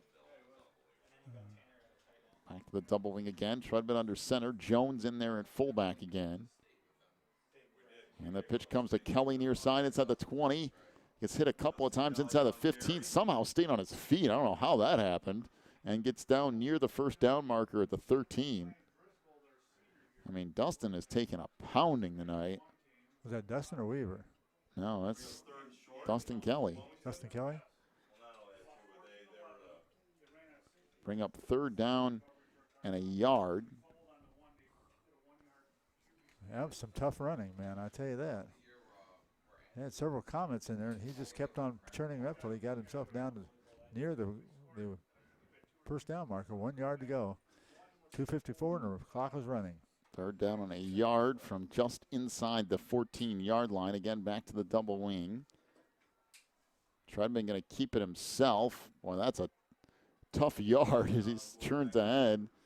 Down inside the 12-yard line. We'll see where they mark the football. Well, I tell you what, that was tough yardage right there. You're going against the beef of that defensive line. And they do say it's a first down, so he did get enough to get it. He got 1.5 yards. He needed 1. So I'll credit him 1. I'll tell you what, that was hard in 1 yard. The Comets did a good job of getting their line stiff for that one. So 1st and 10 for Wilmington. Ball at the 12-yard line of Reed Custer. Cats already leading at 23-7, down to 2:05 to go in the half. Doubling again. Pitch back to Weaver. Inside the 10 has a huge hole, wow. and he just walks into the end zone. I mean, he went in untouched. I don't know what happened there by Reed Custer, but there was nobody in the middle of the field. He had a wide. You could have driven a semi through there. So a 12-yard touchdown run for Owen Weaver. That'll make it 29-7 Wilmington, pending the extra point here.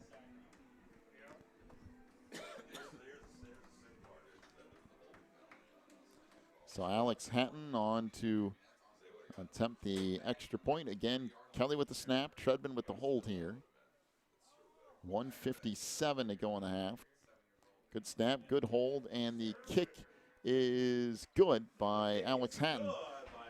30-7 is the lead for Wilmington with 1:57 to go in the half. We'll take a break. Back with more Cats football in just a moment on the Christian Internet Sports Network. Pro Real Estate is a family-owned business established in 1983.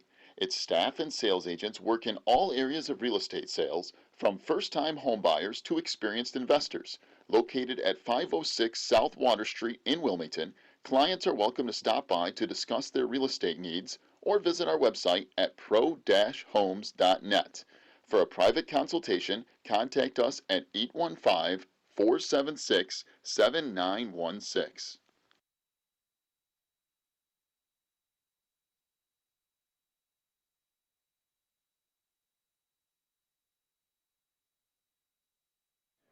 $30-7 is the lead for Wilmington. 1:57 to go in the half here.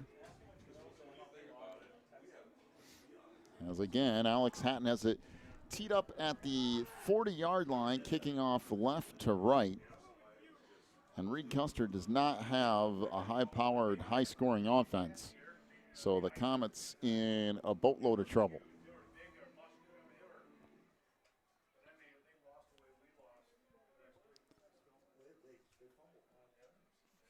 So Hatton will get set to kick it off here. I'm not really sure what the wait is for. Acting like we have to wait for a TV timeout or something. Yeah. Everybody's standing around for 2 minutes. This is the University of Illinois. That's what you'd say. We had a TV timeout. So Hatton with a short kick this time. And a couple of Reed Custer players run into each other, but it is played by Sam Lepper around the 31-yard line or so. And Reed Custer will take over there 1st and 10 with 1:54 to go in the half.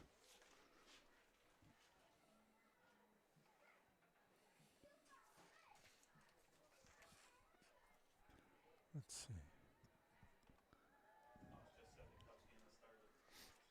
So the Comets 1st and 10 from their own 30 is where they're going to end up officially marking the football. And again, Reed Custer with 84 yards on one play and not much other than that. Well, that was a sparkling play. So short I formation here for the Comets again. One receiver to either side. Loomis under center. And he'll hand it off to the tailback. This is, I believe, You got about 2 yards. Stop made by Cox in the middle of the play. I believe it's Vinny Versalani on the carry for Reed Custer. Pick up 2 yards. Bring up 2nd down and 8. And Wilmington seems to be content with letting the clock roll here, although the Cats could conceivably get them all back if they wanted to. Maybe they'll wait and see what the 2nd down play holds. I don't know. It is a possibility if they stop it. They run a lot of time off the clock, though, the Comets have. So one receiver to either side, back to the short I formation again. 2nd down and 8 from the 32 of Reed Custer. They tried to do a little end around, and McWilliams was having none of that. Russell Page gets dropped back inside the 25-yard line to the 24. And Boy. apparently Wilmington is not going to use a timeout. They're just going to let this thing roll. Kind of surprised by that because there's plenty of time to get another score up there, but the Cats will just let it roll. And I think Comets will have it now 3rd down and 16. Reed Custer tried to do that little fake handoff and pitches on the end around there. That just did not work. Down to 18 seconds to go in the half. Handoff to the fullback. It's going to go for a gain of a couple, and now Wilmington will use a timeout here, which seems kind of odd timing to wait till now to use it. But in any case, 4th down and 14 upcoming for Reed Custer. Was that Dremsfeld ran that ball? Sure to stick around for our halftime show brought to you by Ricchetti's Cafe and Pizzeria. We will have all of your first half stats. We'll also have everything to get you set for the second half as well. And we will have a check of the IHSA football scoreboard brought to you by Odekirk Allred and Associates. We'll get all that here at the halftime show brought to you by Ricchetti's Cafe and Pizzeria. Reed Custer still has to run a play on 4th down and 14, but with only 13 seconds to go in the half, all they really have to do is punt it away, and Wilmington might have one play, but my guess is they're not going to risk a whole lot here. Not real much point in it. Yeah, Coach could have called a couple of timeouts and got the ball back with a minute and something left, but he voted go ahead and let it go. He's always pretty decent toward other teams. When he comes, sometimes could really press the issue. He doesn't. Well, 4th down and 14 here for Reed Custer. 13 seconds to go in the half, and they're going to be forced to punt it away here. Jackson Hendershot standing back at his own 15. Dustin Kelly at the midfield stripe set to return for Wilmington here.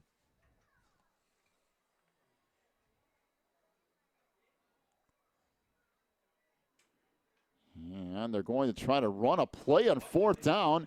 And why in the world would you? That just gives Wilmington the opportunity to score. They tried to run a fake punt and pass it to Corey McGregor on the near side. I don't understand that at all. On 4th down at your own 26-yard line with 13 seconds to go in the half? That was Dylan Hutchison, the punter, that was. I'm really struggling to understand. Well, if they're going to do that. I don't know what. All right, well, we'll see what happens here. Wilmington will have the ball 1st and 10 from the 26-yard line of Reed Custer. I mean, there's times I would say that's a pretty good idea. Give it to Weaver on the left. Didn't appear to be one of them, but. Mr. Weaver go around the left side and see if he can score. All right, 1st and 10 for the Cats from the 26-yard line. We'll see what Wilmington does here with a couple of timeouts in their pocket. Pitch comes right side. Kelly trying to get the corner. He's going to slip to the ground at the 23. And Wilmington's going to use a timeout with 5 seconds left. Might as well. So they're going to mark it right at the 23, and the Cats will have it 2nd down and about 8 here with 5 seconds to go in the half.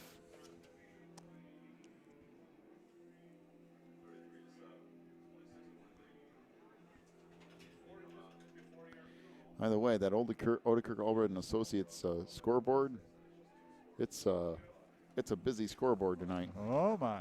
We got about 35 scores on there, I think. Well, this is interesting. They bring on Alex Hatton to attempt a field goal. This is going to be a 40-yard field goal attempt for Alex Hatton. Oh, I think we're dreaming here. I mean, we'll find out. Why not? Give it a shot and let's see what happens. Treadman will hold at the 30-yard line. Good snap, good hold. The kick by Hatton is short. Just short. But I'll tell you what, not by much.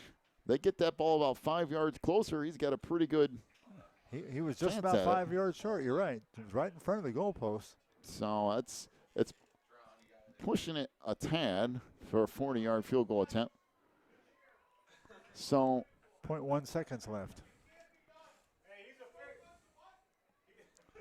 So 1/10 of a second on the clock.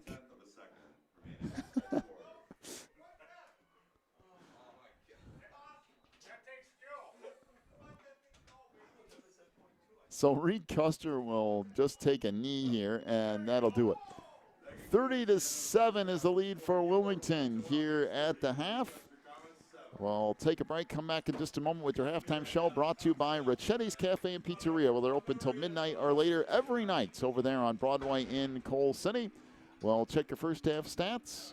We'll also get you set for the second half, and we'll have a check of the IHSA football scoreboard brought to you by Odekirk Allred and Associates.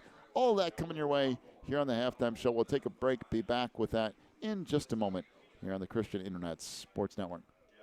When you need the very best representation on your side, the attorneys and staff at Odekirk Allred and Associates are here to help. With extensive professional experience in cases involving criminal defense, divorce, custody, personal injury, residential real estate, and driver's license reinstatement, Odekirk Allred and Associates and its diverse team is prepared to commit personalized attention and aggressive representation to achieve positive outcomes for your most stressful legal issues. Odekirk Allred and Associates has a team of highly skilled attorneys from the area, including Wilmington locals. Odekirk Allred and Associates takes pride in its communication skills and unmatched reputation for success. Contact Odekirk Allred and Associates at 815-740-1700 for your free consultation today.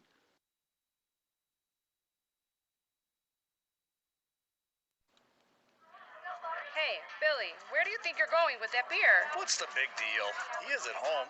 Nice, Bob. Real nice. Look, they're practically grown. They're juniors and seniors now, and they're here for the day. They're not going anywhere. Yeah, that may be true for yours, but you can't let the others drink. In Illinois, the social host law holds adults accountable for underage drinking. If a minor who was drinking at your house injures or kills someone, you are guilty of a Class 4 felony. You get fined. You go to jail. So, being the host, aka the adult, letting high schoolers drink is illegal. Be their guide, don't provide. If you or someone you know abuses alcohol or drugs, please call 815-476-1660. Help is only a phone call away. This ad is brought to you by the Wilmington Coalition for a Healthy Community in partnership with ONDCP and SAMHSA.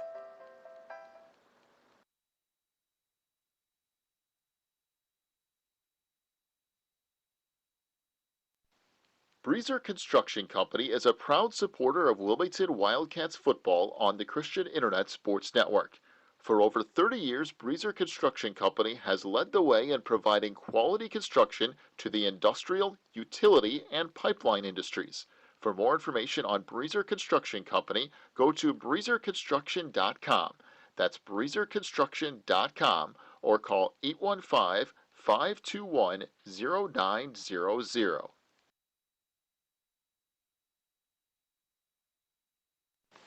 Quigley Technology Services is your local source for computer help.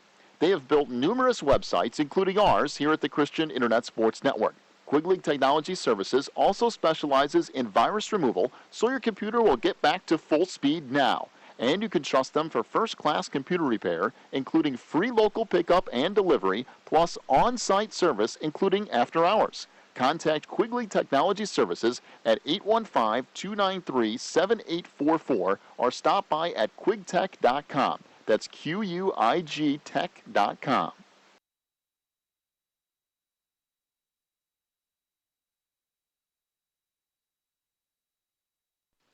Phelan Acres Bible Church is the perfect place if you are looking for a church to call home. They have services every week, including Sunday school at 9:45, morning worship at 11, and Wednesday night prayer meetings at 7. Phelan Acres Bible Church is located at 26009 Willow Lane in Wilmington, Illinois. And for more information, call 815-476-7818. That's 815-476-7818. 30-7 is the lead for Wilmington here at the half. Halftime show brought to you by Ricchetti's Cafe and Pizzeria, where they're open till midnight or later every night over there on Broadway in Coal City. Big thank you to Ricchetti's for sponsoring each and every halftime show. Wilmington leads it 30-7 over Reed Custer here tonight. Your first half stat totals, first of all, for Reed Custer, rushing the football, Parker Dransfeld with 1 rush for 2 yards. Josh Loomis ran the ball 7 times for 47 yards in that first half. Vinny Versalane, 1 carry for 2 yards. Jackson Hendershot ran the ball 1 time for 4 yards. Russell Page, 1 carry for -8 yards. Reed Custer, 11 rushing attempts, -17 yards. Through the air, Reed Custer is 1 of 4 off the arm of Josh Loomis for 84 yards and a touchdown. And also a touchdown pass as well. 84 yards through the air, -17 on the ground. Reed Custer with 67 yards of total offense in the first half, all of those on 1 play. For Wilmington rushing the football, Jeff Treadman, 3 rushes for 3 yards in that first half. Dustin Kelly, 15 rushes for 101 yards in that first half. Nick Preto, 1 carry for 13 yards. William Van Dyne, 1 carry for 2 yards. And Owen Weaver, 12 carries, 154 yards, and 4 touchdowns in the first half. Wilmington, 32 rushes, 260 yards, and 4 touchdowns. Through the air, Jeff Treadman is 0 for 2. Wilmington with 260 yards of total offense in comparison with 67 yards of total offense for Reed Custer in that first half. And for Wilmington, it could have been possibly even better had the Cats not turned the ball over a couple of times, although Wilmington on one of those fumbles forced a fumble and got it right back. So Wilmington had their fumble problems, but so did Reed Custer. There were 4 turnovers in that first half, 2 from Wilmington, 2 from Reed Custer. Wilmington had at least 1 more fumble that ended up not being a turnover, and Reed Custer had 1 or 2 that wasn't a turnover either. So both teams putting the ball on the ground all throughout that first half, but Wilmington somehow a 30-7 lead here at the half. We'll take a break, come back. We'll check the IHSA football scoreboard from all over the place. Brought to you by Odekirk Allred and Associates. We'll get to that in just a few minutes. Extra long halftime tonight because of homecoming. Back here with more of the Ricchetti's Cafe and Pizzeria halftime show here in just a moment. If you're looking for more information on Wilmington Wildcats football, then check out the Catbackers every Wednesday at 7 at Tuffy's. Each week, Coach Rein goes over game film, takes questions from the audience, and presents the Offensive and Defensive Player of the Week awards. Plus, you'll get to hang out with other Wildcat fans and get the inside scoop on next week's game. So be sure to check out the Catbackers every Wednesday at 7 at Tuffy's.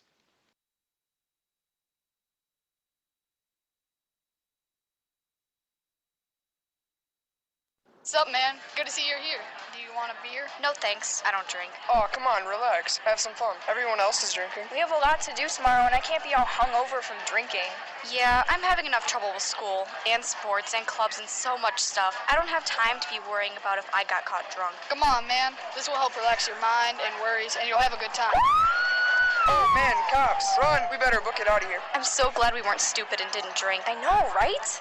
The Wilmington Coalition for a Healthy Community is committed and proud to bring programs and resources to help area residents. Our mission is to build a safe, productive, and substance-free community through these programs. The issues and problems that come with alcohol and drug abuse are very real, and the effects can be devastating. If you or anyone you know is in need of help, please call 815-476-1660.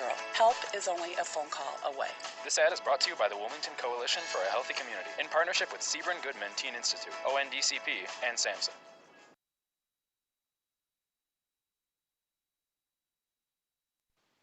If you need something done around your house, chances are Beth's Busy Bees can get it done. They specialize in residential and commercial cleaning, but they can also do lawn care, small home remodeling and repair jobs, and even things like caregiving. Beth's Busy Bees is a small family-owned business and they will treat you right every time. Call 815-685-9111 for Best Busy Bees today.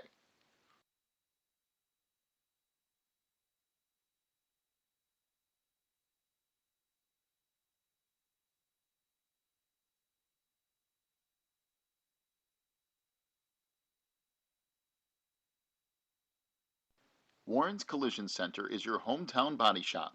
Your vehicle will get expert care with their drive-on frame rack and in their Bink spray booth.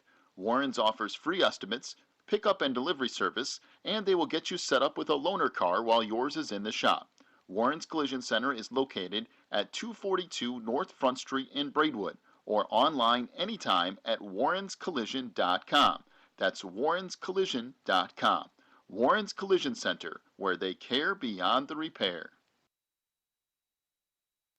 Teresa's Family Styling Salon in Wilmington is an all-ages salon that will style your hair for that special look.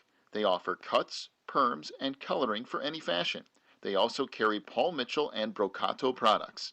Teresa's Family Styling Salon is located in the Southgate Plaza in Wilmington, and you can call for an appointment at 815-476-1955. That's 815-476-1955. Racchetti's Cafe and Pizzeria in Coal City is all about relaxing with family and friends while sharing an authentic Italian festival of food. They are the home of the Chicago-style deep dish pizza, but they also have a full menu including pastas, burgers, salads, and more. Check out all of their daily specials too online at racchettis.net. Racchetti's Cafe and Pizzeria is at 375 South Broadway in Coal City, and they are open till midnight or later every night. Stop in for an authentic Italian experience at Racchetti's. Back here in the halftime show, brought to you by Racchetti's Cafe and Pizzeria over there on Broadway in Coal City. Big thank you to them for sponsoring everything again here tonight. Well, we told you we had an active scoreboard tonight, and we do. The IHSA football scoreboard brought to you by Odekirk, Allred, and Associates. First of all, in the Interstate 8, Lyle a 28-0 lead on Westmont tonight. No big surprise there. Coal City leads Sandwich 14-6. Piatone up on Seneca 15-7 in the first half. Plano leads Streeter 24-7. One of the better games of the night, Herscher leading Mantino. That game now 17-7. So again, in the Interstate 8, Lyle 28, Westmont nothing. Coal City 14, Sandwich 6. Piatone a 15-7 lead over Seneca. Plano 24, Streeter 7. And Herscher a 17-7 lead on Mantino. Other area scores of note, Morris leads Canelan. That's 21-3. The Redskins on top of Canelan so far. Moments leads Dwight 35-6. Oswego leads Joliet Central 49-7. I believe Joliet Central has lost 59 in a row. Something like that. It's over 50. 50 something in a row anyway. They haven't won a game in like 9 years. Joliet West a 28-14 lead over Minooka tonight. Bennett leads Joliet Catholic 21-7. Joliet Catholic, I think, has lost either 5 or 6 games already this year. They might have lost every single game they've been in this year. Lincoln Way Central a 20-7 lead over Bolingbrook tonight. And Oswego East leads Plainfield Central 20-0. Plainfield North over Plainfield South. That game now 14-0 with North in the lead. Lamont 24, Thornton Fractional South 14. Providence on the losing end again tonight. Fenwick leads Providence 17-14. Romeoville is winning again. 17-0 over Plainfield East. Lincoln Way East a 14-0 lead on Sandburg. Crete Monee leads Rich Central. That's 52-15. We're in the world. We're like branching out all over the place. Oh, here is one that everybody's interested in tonight, though. St. Rita a 13-0 lead on Bishop McNamara. If St. Rita wins that game tonight, that would boot Bishop Mac right out of the playoffs. So there's a lot of people that are watching that game with some interest, and St. Rita does lead it 13-0 in the first half there. Rivas, a 26-14 lead on Shepherd. Not even really sure I know where Shepherd is, to tell you the truth. Brother Rice, 35-0 up on St. Joseph, and Marist leads Nazareth 23-0. Well, if that's not the most complete scoreboard in the area, I challenge someone to have more scores than that. Coal City now leads Sandwich 21-6, as that is a check of the IHSA football scoreboard brought to you by Odekirk Allred and Associates. And as I say that, Plano now leads Streeter 31-7. Now, what's Wilmington's last 2 games? Let's see. On the road at Sandwich next week, and then Coal City week 9. So we go back kind of to the large division again. So, again, Sandwich next week, 6:45 broadcast time here on the network, and then we'll have Coal City as the week 9 closer to the season. And, again, 6:45 broadcast time in both of those games here coming up. We don't get Herscher this year. That would be a good game. No Herscher, no Plano. So, and both of those are pretty strong. Yeah, both to this point. Very good teams, right? Well, an extra long halftime show here tonight. It is homecoming. I believe we had about 20 minutes or so on the clock to introduce the entire homecoming court, the band with a little bit extra stuff going on here tonight as well. I'm sure the cheerleaders or spirit line or whatever they call them anymore will do a routine tonight as well. And then we'll have an additional 3 minutes for teams to warm up to get ready for the second half. So a little bit of a longer show here tonight as far as our Ricetti's Cafe and Pizzeria halftime show. You remember back in the day when we had homecoming here and they used to do the floats all the way around? Yeah, I do. Yes. They used to do floats every year. You know, the freshman, sophomore, junior, and senior class would do one, and they would have the homecoming parade, and then they would come at night and do that. I think that got taken out after a while, probably because one year it poured down rain and ruined them all, so they just said, whatever, let's just abandon that idea. Yeah, they used to bring the floats right here. But and line them up down here. I remember they used to go all the way around the track. Yes, they do still have the parade. That is correct. So they'll have the dance team out there here tonight to do their thing, and then we'll get close to starting the second half here. We still got 4 minutes on the clock and then 3 additional before we get the second half started. 30-7 is the lead for Wilmington here over Reed Custer. We are at the half, and we'll get the second half started here in just a few minutes. But Reed Custer kind of used up all their mojo in the first 3 or 4 minutes, and they haven't done a whole lot after that. Matter of fact, when we were looking at those stats at the half here, they had 67 yards of total offense in the first half, and they had 84 on one play. Yeah, they actually lost yards in running. They had 84 yards on one pass play, and the rest of the night they lost 17. In actuality, the one fumble that only counted 10 yards off could have been more. Probably about 15. Yeah.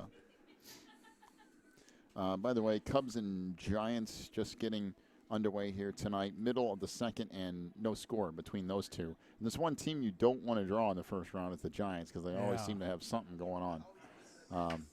By the way, speaking of that, I don't know if you've seen that 30 for 30 thing on ESPN about the Bartman night. Oh, I didn't see that. All that stuff. Boy, is that real. That's a real interesting thing. Oh, my. People can really be mean and abusive and hateful and everything all over a game. It's shocking at times how far people can take sports. And they happen to always forget the through the legs play and the other play gave up 8 runs afterwards. They gave up 8 runs in one inning. It wasn't that one play. That might be the reason why they lost. That's why they lost, yes. Not because of Bartman. As is tradition, blame someone or something else other than the team not getting it done. So he brought the curse back. For a while it was the GOAT, and then they shifted the blame to Bartman and everyone else other than, hey, maybe we just didn't deserve to win all that much. Was it Bumgarner pitches for the Giants? And you want to win tonight because you don't want to have to face him with a loss or two. No, you're right. All right, well, halftime show, and you can tell we've been burning through time here. 30-7 is the lead for Wilmington over Reed Custer. We are going to wrap up our halftime show tonight, brought to you by Ricetti's Cafe and Pizzeria. Open to midnight or later every night over there in Coal City on Broadway. We'll take a break. We'll come back with the start of your second half in just a moment. Wilmington leads at 30-7. Back here in just a moment on the Christian Internet Sports Network. ACN Representative Peter Treby is helping people just like you save money on their bills every month. ACN has deals in place for high-speed internet, wireless service, energy, television, home phone service, and home security. It's simple. All you have to do is click on the ACN link, fill out an analysis form, and Peter will tell you how you can start saving money today with ACN.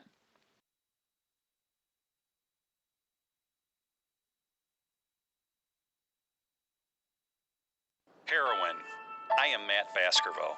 As a funeral director in Will County, I can tell you firsthand that I have seen results of heroin overdose. Plainfield Shorewood, 4 dead. Lockport, 5 dead. I am Reagan Freitag. As Wilmington's local prosecutor and Will County board member, I can tell you I have seen the trouble and hardships of addictions. Frankfort, Mokina, New Lenox, 6 dead. Bolingbrook, Romeoville, 6 dead. In Wilmington and Braidwood, heroin equals death or arrest. Wilmington, Braidwood, 8 dead. Thanks to efforts of our local police departments, that number has dropped from 8 deaths in 2015 to 2 deaths so far in 2016. If your family, your friend, or you are suffering from heroin addiction, there is help. Please call 815-476-1660 for more information. Help is only a phone call away. This ad is brought to you by the Wilmington Coalition for a Healthy Community in partnership with ONDCP and SAMHSA.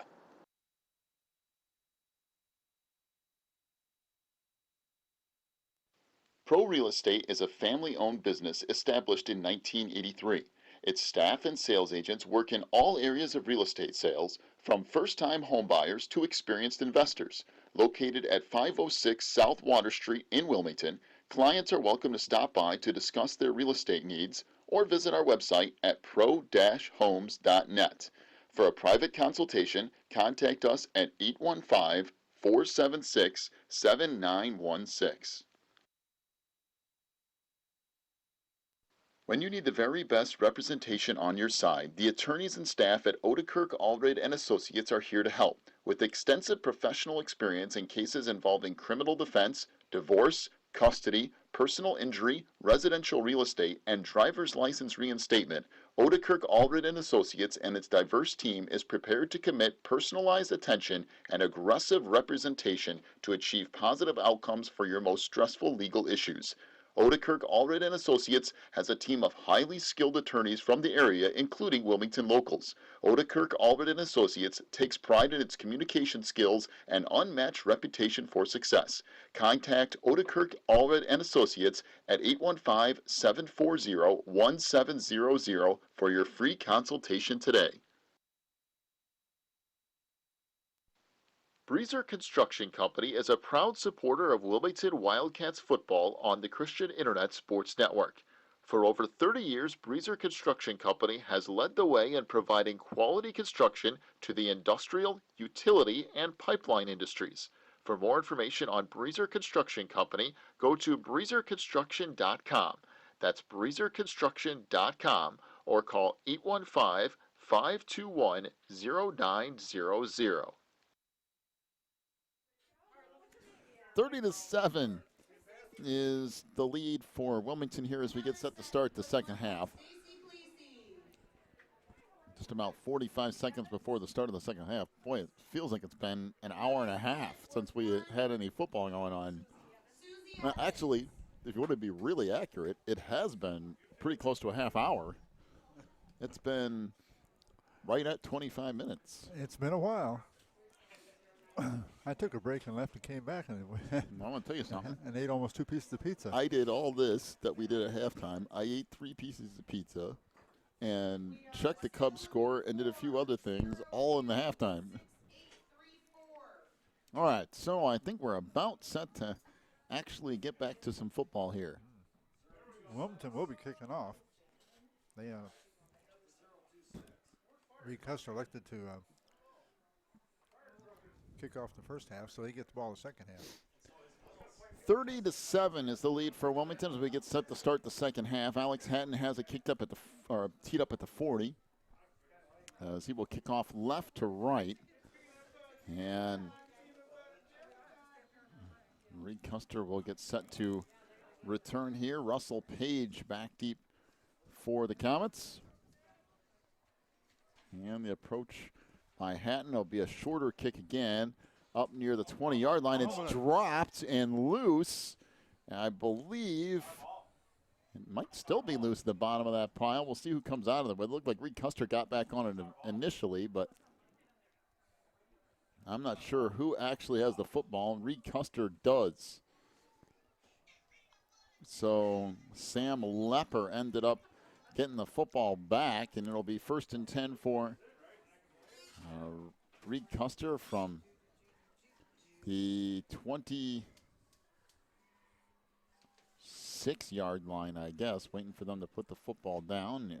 We'll be right there at the 26. Reed Custer going right to left here to start the second half. Again, Josh Loomis, the sophomore quarterback, to lead the attack for Reed Custer here. 2 receivers to the near side, 2 back to the far as well. Loomis will be up under center with 1 setback behind him, as Loomis trying a hard count there, and he drew his own receiver off.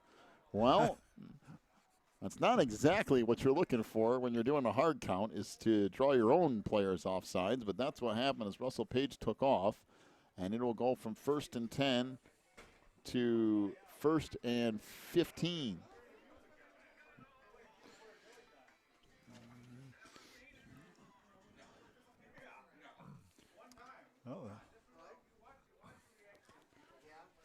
So again, 2 receivers to the far side, 2 back to the near. Loomis up under center as handoff goes up the middle of the field out to the 24-yard line, and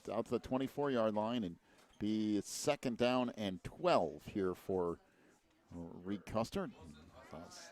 Third quarter clock rolls.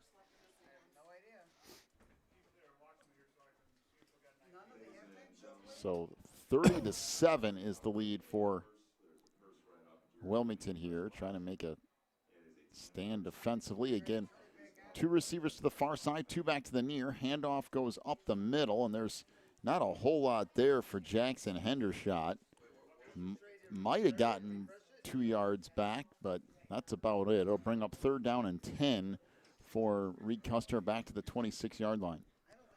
Yeah, they got an initial penalty when he tried to do the hard count, lost 5 yards. So now 2 running plays, they've gotten back 5 yards. Now they're back to 3rd down and 10. 3rd and 10 for Reed Custer from the 26-yard line. 2 receivers back to the near side. Loomis under center. Takes the snap, drops back to pass, fires over the middle. Caught out across the 45 to the 48. And it'll be enough for a 1st down, a gain of 23 yards. And a 1st down for Reed Custer.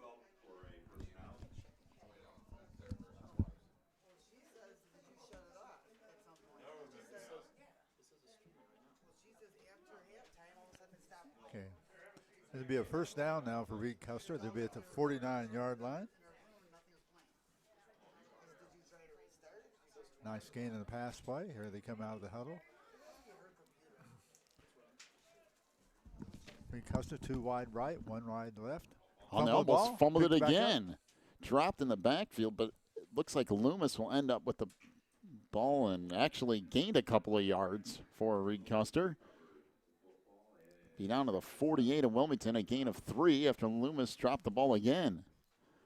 Well, there's been a combined probably 8 or 9 fumbles tonight. Not all of them have resulted in turnovers, though.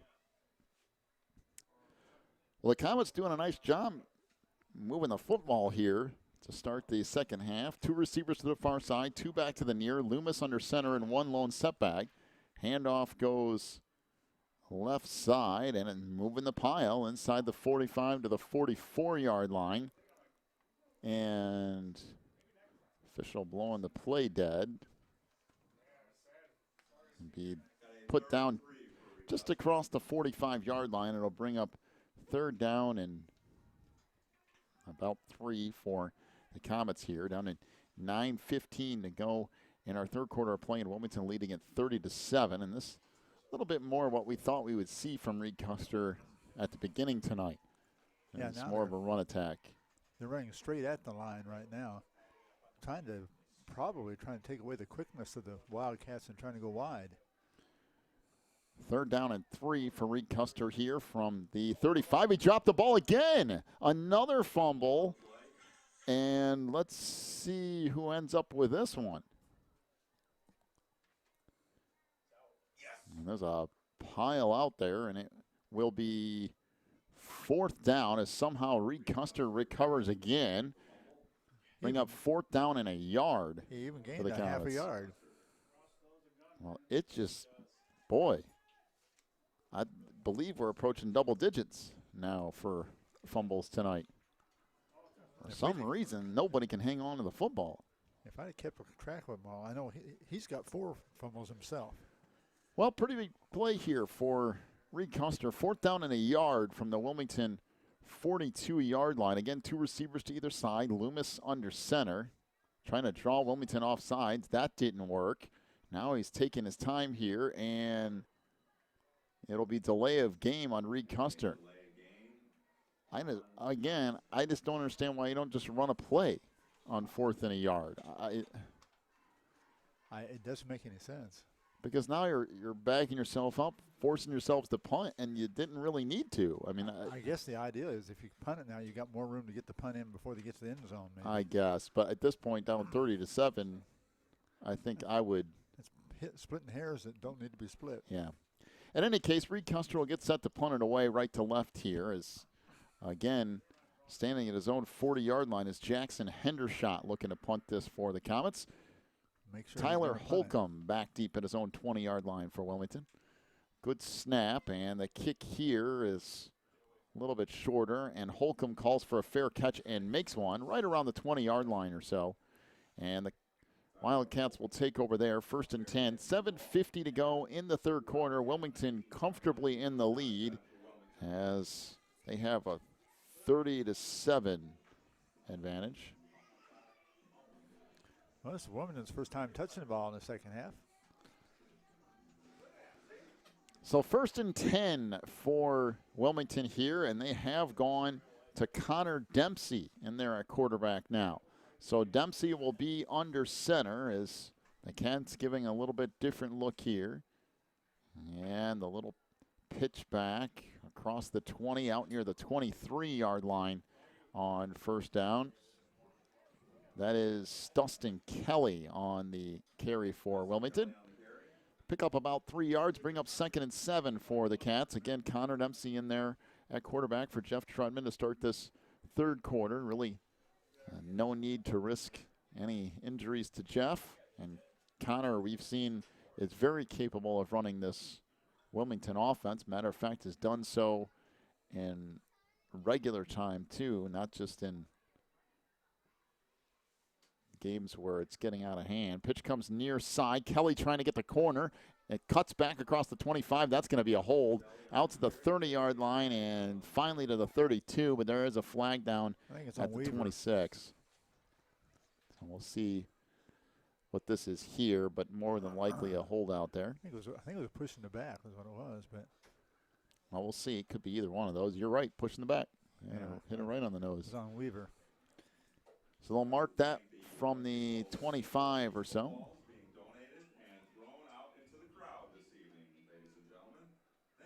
So go back to the 16-yard line.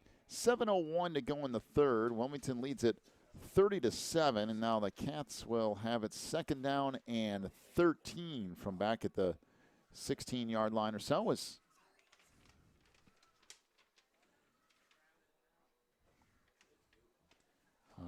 Connor Dempsey will bring them up to the line here, back to the double wing. 6:41 to go in this 3rd quarter and counting now. Dempsey pitches it near side. This is Kelly again, broken arm tackle, but couldn't quite get his feet back underneath him and goes to the ground right around the 20-yard line. Did get those 3 or 4 yards back, but now it's 3rd and long here for Wilmington, right around the 20-yard line or so.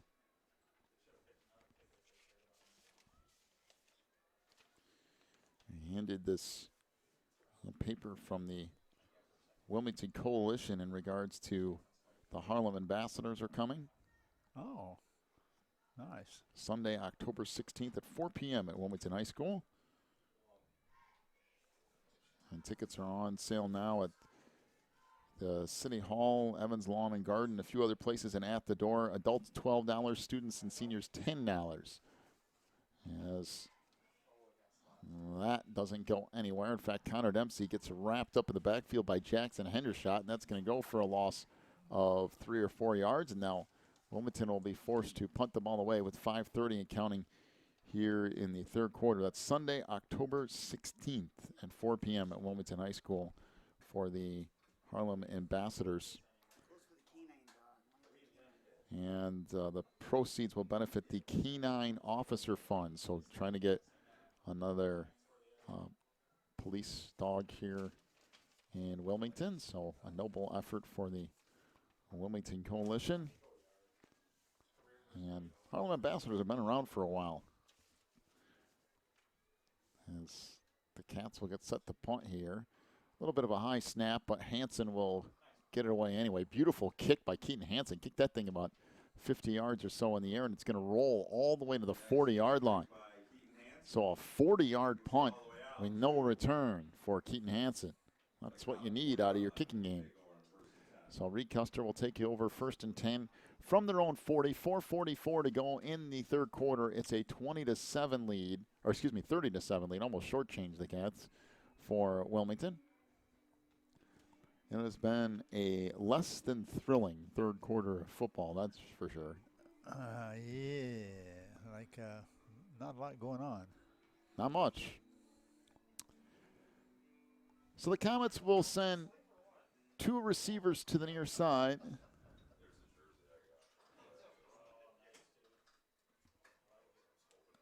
And now a swing pass near side, and it goes right through the hands of Russell Page. And for once, Reed Custer looked like they might have had something set up on that little swing pass to the outside. Bring up 2nd and 10 for the Comets. And he was wide open there. All he had to do was catch it and take off. He could have gotten himself at least 5, maybe 10 yards.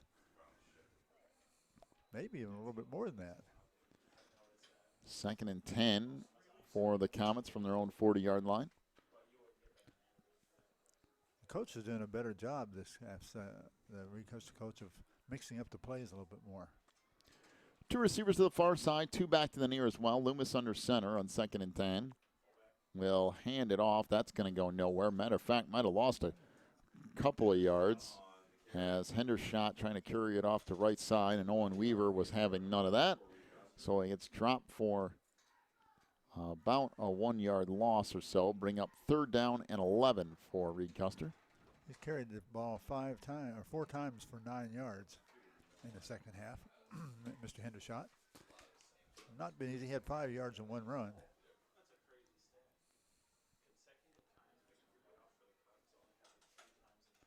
So 3rd down and 11 now for the Comets, down to 4 minutes and counting here in the third quarter, and a 30-7 lead for Wilmington. Lewis back in their center, 2 receivers to either side. Swing pass here to the near side. Getting around the corner is Russell Page. Has a lot of room. Gets inside the 45 of Wilmington, down to around the 43. A gain of 16 yards on that swing pass to Page, and a 1st down for Reed Custer at the Wilmington 44-yard line.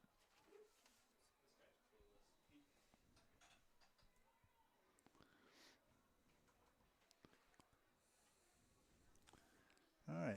Yeah, that coach saw that was wide open the last time. He turned around and did it a couple plays later, and that time the pass was completed. And the Comets have managed to go back to that kind of ball control offense. And now back to that short eye again. 1 receiver to the far side. Handoff goes to the fullback. A decent gain on 1st down by Jackson Hendershot. And he'll pick up close to 4 yards and bring up 2nd down and 6 to go here for Reed Custer. And this was really what I thought the game plan was going to be coming in for the Comets, which was get 3 or 4 yards at a time, mix in a pass play here and there. And I really felt that they could have played this way for a while, but handoff goes up the middle, and a gain of maybe 3 more on the run by Hendershot. Of course, now Wilmington trying to take away big plays at this point, so not wholly concerned with completely stopping the run, just trying to stay away from giving up big chunks of yardage. But 3 yards there by Hendershot will bring up 3rd down and 3 for the Comets. Yeah, you don't want to be counted asleep on another one of those long pass plays. You found out that they can burn you with it, so you have to respect it. Well, for Wilmington, you don't want to give up points, but if you do, if you make them use up a huge chunk of clock, that's just about as good. So the handoff again to the fullback, Hendershot. I don't know if he quite got the 1st down or not. And it'll bring up 4th down and short for Reed Custer. He is about a yard short or so. By the way, the final is 49-0 Lyle over Westmont tonight. Wow. Sentinels continue to get drubbed each and every week. Now, Lyle wouldn't be a happy bunch tonight, so that'd been too bad for them playing Lyle. So 4th down and a yard for Reed Custer. This is about where they were last time, about 5 yards further downfield, and they elected to try to draw Wilmington off sides, took the 5-yard penalty and punted the ball away. Or else this game might continue to get closer. Handoff, and 1st down is there. Gain of a couple on that play by Jackson Hendershot.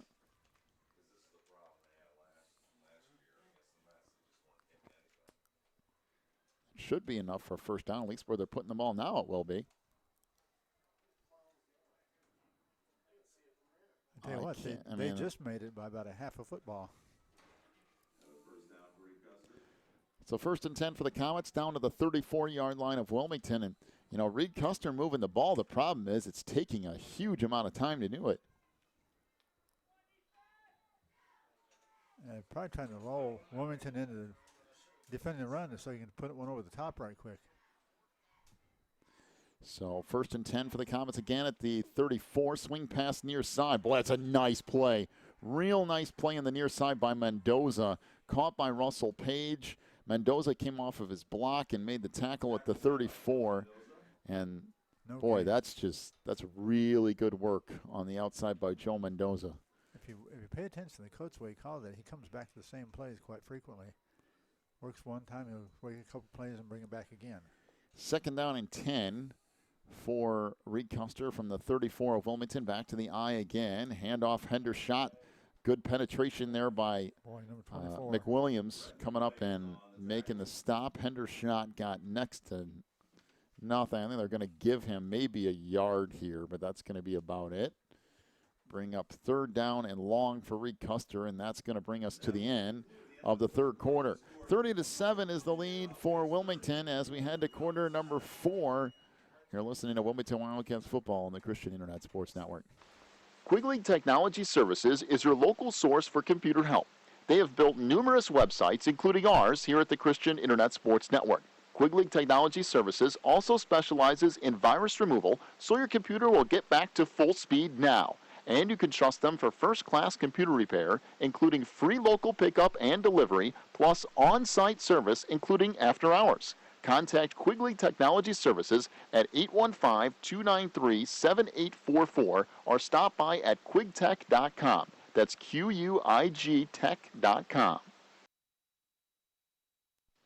Phelan Acres Bible Church is the perfect place if you are looking for a church to call home. They have services every week, including Sunday school at 9:45, morning worship at 11, and Wednesday night prayer meetings at 7. Phelan Acres Bible Church is located at 26009 Willow Lane in Wilmington, Illinois. And for more information, call 815-476-7818. That's 815-476-7818. Wildcats lead it 30-7 as we go to quarter number 4. Reed Custer was on the move for about half of that 3rd quarter, but now they seem to have stalled out just a touch. 3rd and 9 at the Wilmington 33-yard line. By the way, that Bishop McNamara score we were keeping an eye on. St. Rita now up 20-0. Oh, yeah. For Wilmington's playoff hopes, that's a help. So one receiver back to the near side. Josh Loomis up under center I formation. Here, Loomis drops back to pass, fires down the middle. It is caught down to the Wilmington 15-yard line. Caught on the play by Parker Dransfeld. Pretty nice coverage from Wilmington. Just not a whole lot you can do with that when Parker's the size he is. A gain of right about 20 yards on the pass play to Parker Dransfeld. And Joe Mendoza needing some help getting off the field here on the near side. So 1st and 10 for Reed Custer down to the 13-yard line of Wilmington. Again. Once again, you had no real rush on the quarterback that time. They were playing the run again. The Comets do score here. We're still a couple scores away from them tying or possibly taking the lead. But first things first, the Comets need to get some more points. Hendershot on the carry down to the 11 or so. A gain of a couple there on first down. 11:20 to go in the game. Wilmington leads it 30-7, and Reed Custer kind of knocking on the door a little bit here at the Cats' 11-yard line.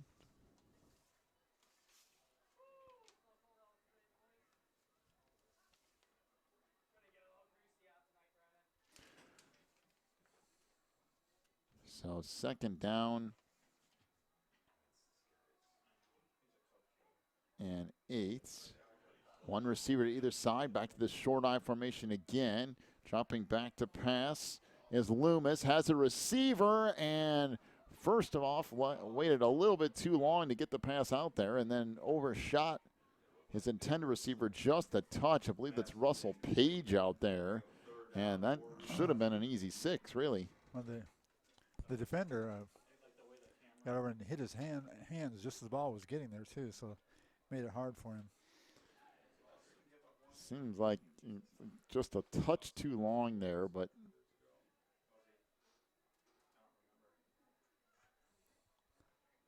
once again, there's no pressure on the quarterback again. 3rd down and 8 for Reed Custer from the Wilmington 11. 2 receivers out to the far side. Loomis under center. That I formation behind him again. Drops back. Pump fakes on the short pass. Now rolls, fires into the end zone, and it is dropped in what would have been a touchdown again. And Loomis got absolutely rocked as he got rid of the football. He put his body out there in harm's way, and then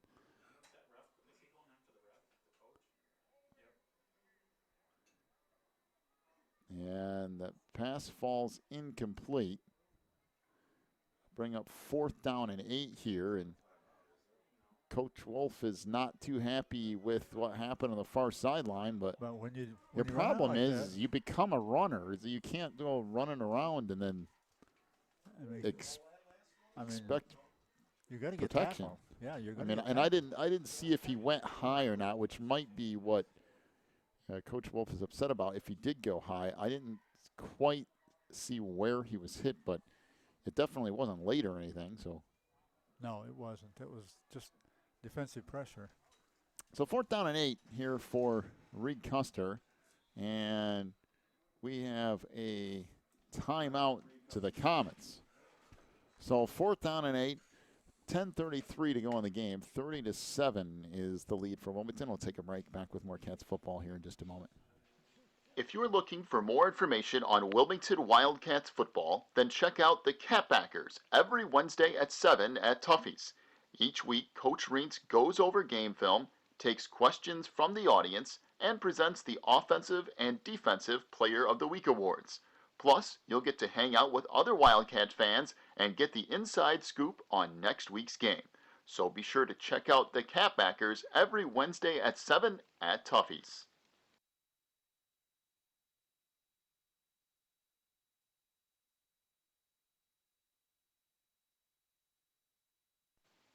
If you need something done around your house, chances are Beth's Busy Bees can get it done. They specialize in residential and commercial cleaning, but they can also do lawn care, small home remodeling and repair jobs, and even things like caregiving. Beth's Busy Bees is a small family-owned business, and they will treat you right every time. Call 815-685-9111 for Beth's Busy Bees today. 4th down and 8 for Reed Custer. Ball at the Wilmington 11. Loomis drops back to pass, fires it into the end zone, has a receiver again, and just overshot him again. That's 3 opportunities for the Comets to get a touchdown, and they couldn't quite connect on any of them. Yeah, he was just a little high with his passes. That time it was well over his head. The last one was catchable. Well, they had receivers. The receivers were open, too. Loomis just barely overshot him every time. Of course, you got to remember, Josh is just a sophomore, so there's a lot there to look forward to in the near Reed Custer future. But there are a little bit of growing pains whenever you use someone that's a little younger. But there's a lot of promise there, no doubt. So Wilmington will have it 1st and 10 from their own 11. They lead this 30-7. And again, Connor Dempsey out there at quarterback for the Cats. He's done all of the quarterbacking duties here in the second half. This is only their second possession. They only had it for, 3 downs last time and kicked. So again, double wing here for the Cats. Pitch comes near side. What a move by Owen Weaver to get around the initial defender.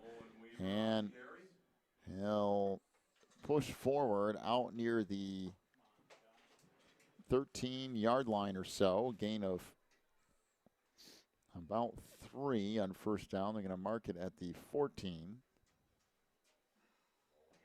So bring up 2nd down and 7 for Wilmington from their own 14 here. 10 minutes and counting here in the 4th. Cats trying to hang on to the football and put another win on the board. Back to the double wing for Wilmington. And rolling right side. Dempsey has all kinds of room. He's just going to take off. And there's a lot of room. Dempsey across the 40, 45 to midfield. Dempsey still going to the 40, to the 30, and finally shoved out of bounds at the 25-yard line.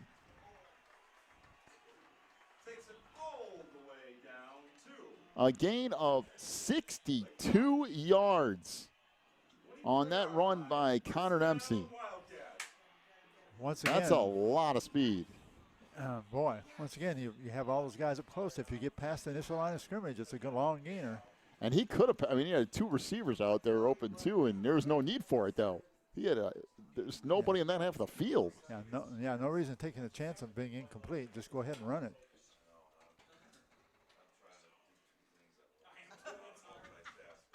So 9:25 and counting here to go in the game. I believe Wilmington is just going to end up using a timeout here. They're trying to figure out who's in the game and who's out and what they want to do. So the Cats will let the clock roll down here. And now they will use a timeout with 9:13 to go in the game. 30-7 is the lead for Wilmington. We'll take a break, come back with more Cats football in just a moment on the Christian Internet Sports Network. Warren's Collision Center is your hometown body shop. Your vehicle will get expert care with their drive-on frame rack and in their Bink spray booth. Warren's offers free estimates, pickup and delivery service, and they will get you set up with a loaner car while yours is in the shop. Warren's Collision Center is located at 242 North Front Street in Braidwood, or online anytime at warrenscollision.com. That's warrenscollision.com. Warren's Collision Center, where they care beyond the repair. Teresa's Family Styling Salon in Wilmington is an all-ages salon that will style your hair for that special look. They offer cuts, perms, and coloring for any fashion. They also carry Paul Mitchell and Brocato products. Teresa's Family Styling Salon is located in the Southgate Plaza in Wilmington, and you can call for an appointment at 815-476-1955. That's 815-476-1955. So it looks like Wilmington will go complete second team here as they pull all of their starters off the field after getting that big gain. Yeah, John Golson is now the quarterback. So Golson comes in and immediately a false start for Wilmington. Matt Alexander on one side, and that's Matteo Lombardi on the other side, who was leaning forward and ends up picking up a false start penalty. It looked like he just started leaning forward and couldn't stop himself. And I believe it's now William Van Dyne who's lining up at fullback for the Cats, and we have all new offensive line in there as well. So John Golson, the 5'8", 145-pound junior, pitches it near side, and yeah, that didn't go so well. Matt Alexander loses about 4 more yards and got depleted in the process. Boy, did he got mid head on. He got to toss the ball, and remember Thompson. Now, Reed Custer getting some of their substitutes in on the defensive line as well, so they're starting to shuttle in a few guys here, get them some playing time. So 2nd down and 19 for Wilmington here. Golson back under center, 8:30 to go in the game. Pitch back to Lombardi. Inside the 30, still going. Inside the 25, down to the 20. Well, that's a nice run by Mateo. He followed his blockers right through there. A gain of 13 yards on that carry by Lombardi. It's going to set up 3rd and short for Wilmington here. Oh, 3rd and about 3 for Mateo. By the way, stick around for our postgame show brought to you by Warren's Collision Center, where they care beyond the repair over there in Braidwood, right across the street from McDonald's. Postgame show will have your final scoring totals tonight. We'll have one last check of the IHSA football scoreboard brought to you by Odekirk Allred & Associates. And we'll also talk to the head coach of the Cats, Mr. Jeff Rains. So there are flags all over the place on this. So we'll see what this play is. More than likely an illegal shift. A couple of people in motion, maybe even 3 for Wilmington. Go from 3rd and 3 to 3rd and 8.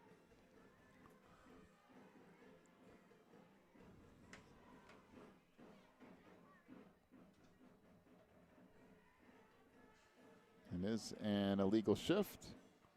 And it is declined. So instead of making it 3rd and 8, it will be 4th down and a couple, and the Cats are going to send the field goal unit back on again. Try again. Well, why not? This is the kind of game against live competition that you see what you have and see what kind of distance you're going to be able to work with come playoff time when you might need some of this. So do it here while you have the chance. Last time it was a 40-yarder that was well short. This is a 33-yard field goal or so. Good snap, good hold. The kick, it's long enough, and it is good. 33-yard field goal by Alex Hatton. Boy, that's impressive. Wilmington leads at 33-7 with 7:10 to go in the game. We'll take a break, come back with more Cats football in just a moment. Racchetti's Cafe and Pizzeria in Coal City is all about relaxing with family and friends while sharing an authentic Italian festival of food. They are the home of the Chicago-style deep dish pizza, but they also have a full menu, including pastas, burgers, salads, and more. Check out all of their daily specials, too, online at racchettis.net. Racchetti's Cafe and Pizzeria is at 375 South Broadway in Coal City, and they are open till midnight or later every night. Stop in for an authentic Italian experience at Racchetti's.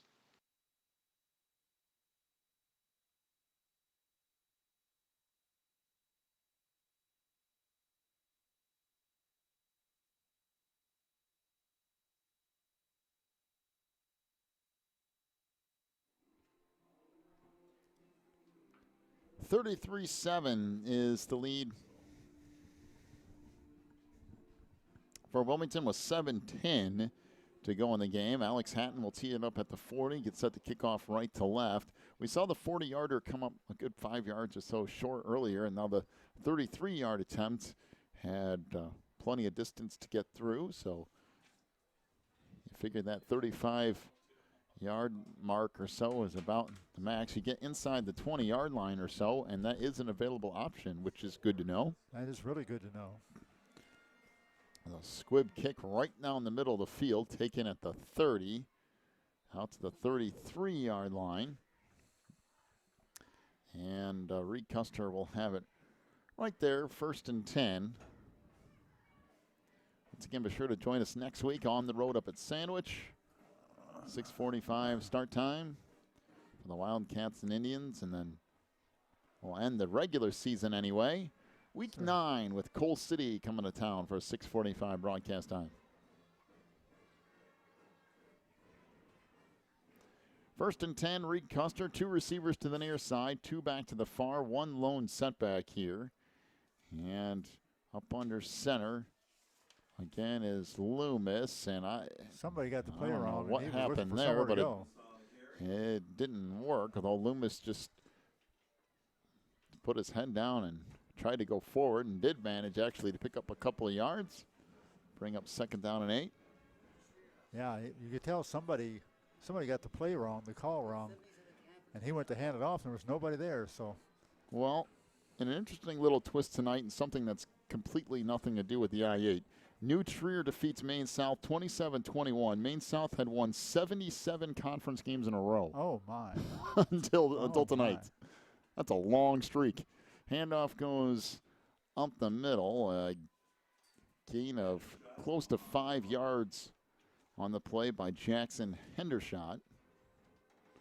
Bring up 3rd down and a couple, maybe close to 3 here for Reed Custer, down to 6:05 to go in the game.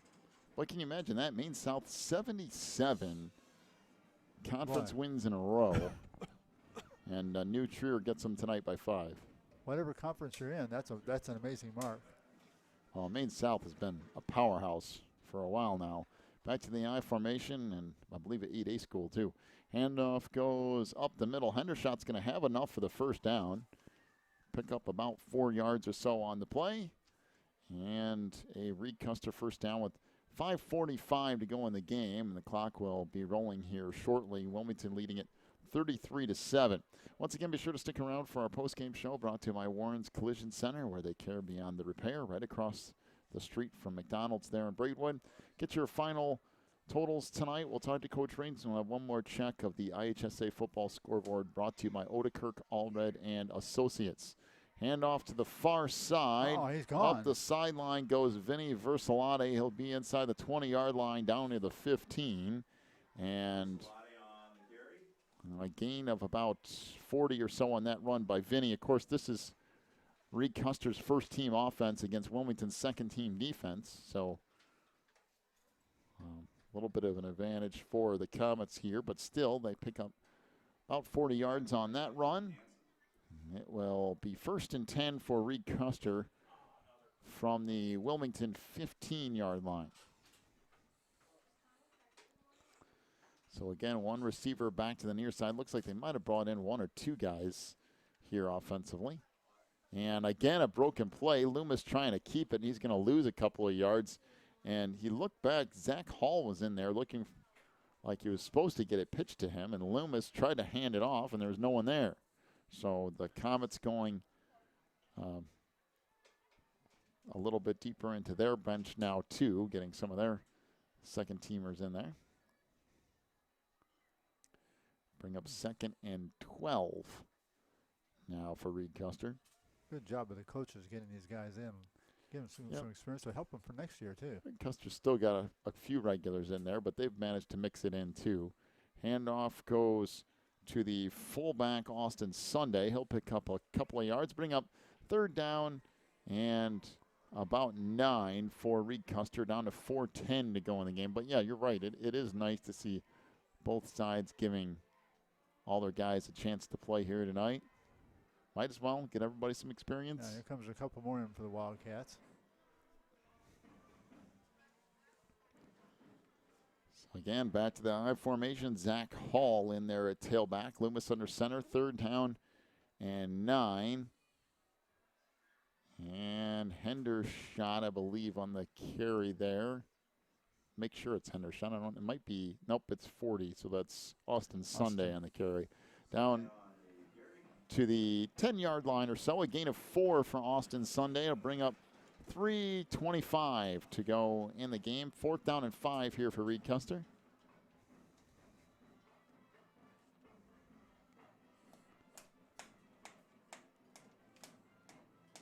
Again, one receiver back to the near side. Tailback is Hall. Sunday in there at fullback. 4th down and 5 for Reed Custer from the 10. Pitch near side. Nice move on the outside by Zach Hall trying to get the corner. Gets down around the 8-yard line. I do not think he got enough for the 1st down, so Wilmington will take over on downs here. Did make a nice initial move, but just couldn't make enough moves to get the yardage he needed. Yeah, he did some nice shifting gears and changing direction, and he actually did a 360 one place. So Wilmington back on offense here. Cats just trying to run some clock and try to get out of here with another win and keep the injuries at a minimum. 33-7 is the lead for Wilmington. Again, back on the road next week at Sandwich.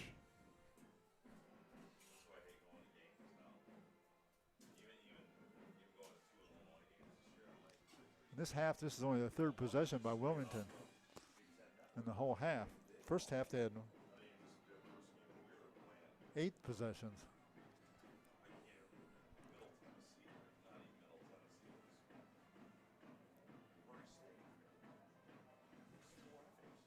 So 1st and 10. And handoff goes, I believe, to the fullback up the middle. That might be Van Dyne playing at that position right now. Looks like it is. He'll pick up a yard or 2 on that carry. Bring up 2nd and long for Wilmington. Be sure to check out the Harlem Ambassadors Sunday, October 16th, 4 o'clock at Wilmington High School. Brought to you by the Wilmington Coalition. The proceeds benefit the Canine Officer Fund for the city of Wilmington. $12 for adults, $10 for seniors. You can get them at the door or you can get them at advance. Order at the Island Park District, City Hall, Evans Lawn and Garden, and other places. Come see some players from Wilmington go up against the Harlem Ambassadors Sunday, October 16th at 4 p.m. at the Wilmington High School, brought to you by the Wilmington Coalition. Handoff comes back near side, and not much there again for Van Dyne. Down to 150 to go in the game. Might as well give him about a yard there. Bring up 3rd down and 8 for Wilmington. And the Cats just using their time, trying to use up the rest of this clock. Taking the time, 13 seconds left, and he's just coming in to play with the huddle now. I mean, the huddle with the play now. So, yeah, they're just burning clock. Well, they get up there to the line of scrimmage. Golson under center, takes the snap with 1 second to go on the play clock. Just keeps it up the middle to about the 13-yard line or so, and that will bring up 4th down for Wilmington. A gain of about 3 on that run for Golson. Under a minute to go as the officials wait a little bit to wind this clock. Wilmington will have to end up punting it away.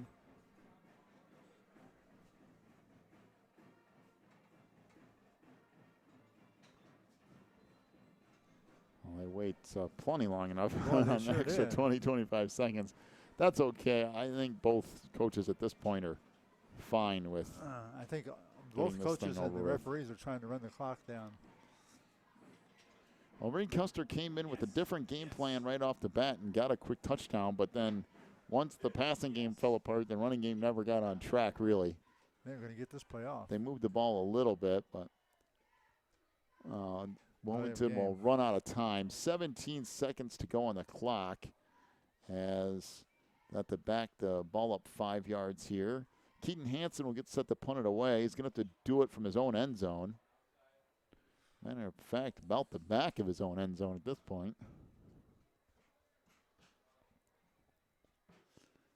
Back deep for Reed Custer is Zach Hall, standing at the Wilmington 42-yard line.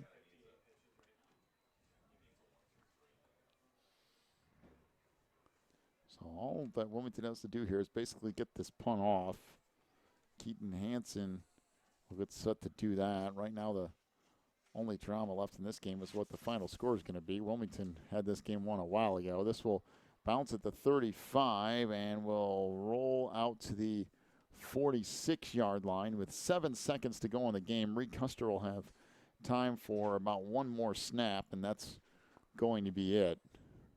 Wilmington will move to 7-0. Reed Custer will drop to 3-4.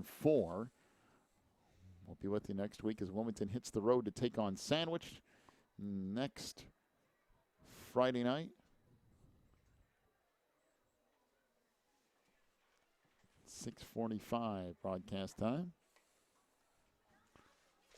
Okay. And then the last week of the year, week 9, Wilmington will take on Coal City back here at home again, 6:45, as the Comets are just going to take a knee, and that will do it. Final score here tonight, Wilmington wins it 33-7 over Reed Custer. Welcome into the postgame show brought to you by Warren's Collision Center. Warren's, where they care beyond the repair. Right across the street from McDonald's there in Braidwood. Coming up here on the postgame show, we'll have your final scoring totals in this game. We'll talk to head coach Jeff Reins, and we'll also have one more check of the IHSA football scoreboard brought to you by Odekirk Allred and Associates. We'll do that here in just a little bit. Take a break. Back with more on the postgame show brought to you by Warren's Collision Center in just a moment on the Christian Internet Sports Network. ACN Representative Peter Treby is helping people just like you save money on their bills every month. ACN has deals in place for high-speed internet, wireless service, energy, television, home phone service, and home security. It's simple. All you have to do is click on the ACN link, fill out an analysis form, and Peter will tell you how you can start saving money today with ACN.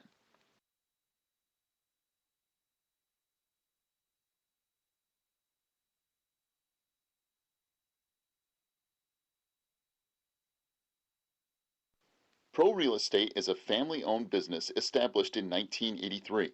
Its staff and sales agents work in all areas of real estate sales, from first-time homebuyers to experienced investors. Located at 506 South Water Street in Wilmington, clients are welcome to stop by to discuss their real estate needs or visit our website at pro-homes.net. For a private consultation, contact us at 815-476-7916. When you need the very best representation on your side, the attorneys and staff at Odekirk Allred and Associates are here to help. With extensive professional experience in cases involving criminal defense, divorce, custody, personal injury, residential real estate, and driver's license reinstatement, Odekirk Allred and Associates and its diverse team is prepared to commit personalized attention and aggressive representation to achieve positive outcomes for your most stressful legal issues. Odekirk Allred and Associates has a team of highly skilled attorneys from the area, including Wilmington locals. Odekirk Allred and Associates takes pride in its communication skills and unmatched reputation for success. Contact Odekirk Allred and Associates at 815-740-1700 for your free consultation today. Breezer Construction Company is a proud supporter of Wilmington Wildcats football on the Christian Internet Sports Network. For over 30 years, Breezer Construction Company has led the way in providing quality construction to the industrial, utility, and pipeline industries. For more information on Breezer Construction Company, go to breezerconstruction.com. That's breezerconstruction.com, or call 815-521-0900.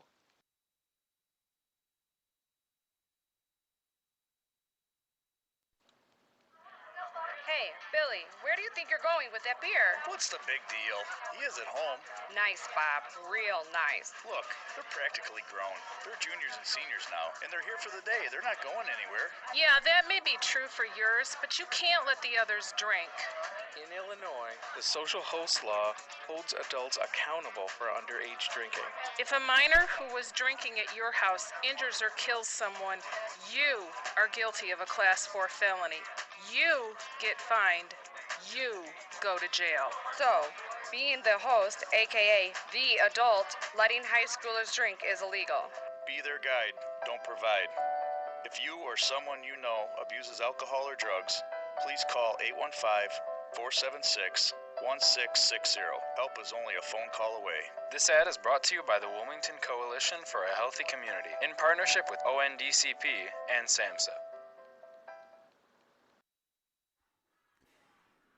Back in the postgame show, brought to you by Warren's Collision Center, where they care beyond the repair, right across the street from McDonald's there in Braidwood. 815-458-3300 for Warren's Collision Center. Well, we'll get to your final totals here in just a moment for Wilmington and Reed Custer tonight. Let's do one final check of the IHSA football scoreboard, brought to you by Odekirk Allred and Associates in Joliet. First of all, in the Interstate 8, Lyle 49-0 over Westmont tonight. Coal City leads Sandwich 21-18. Boy, that game's a whole lot closer than I thought it would be. Peatone 29-7 winner over Seneca tonight.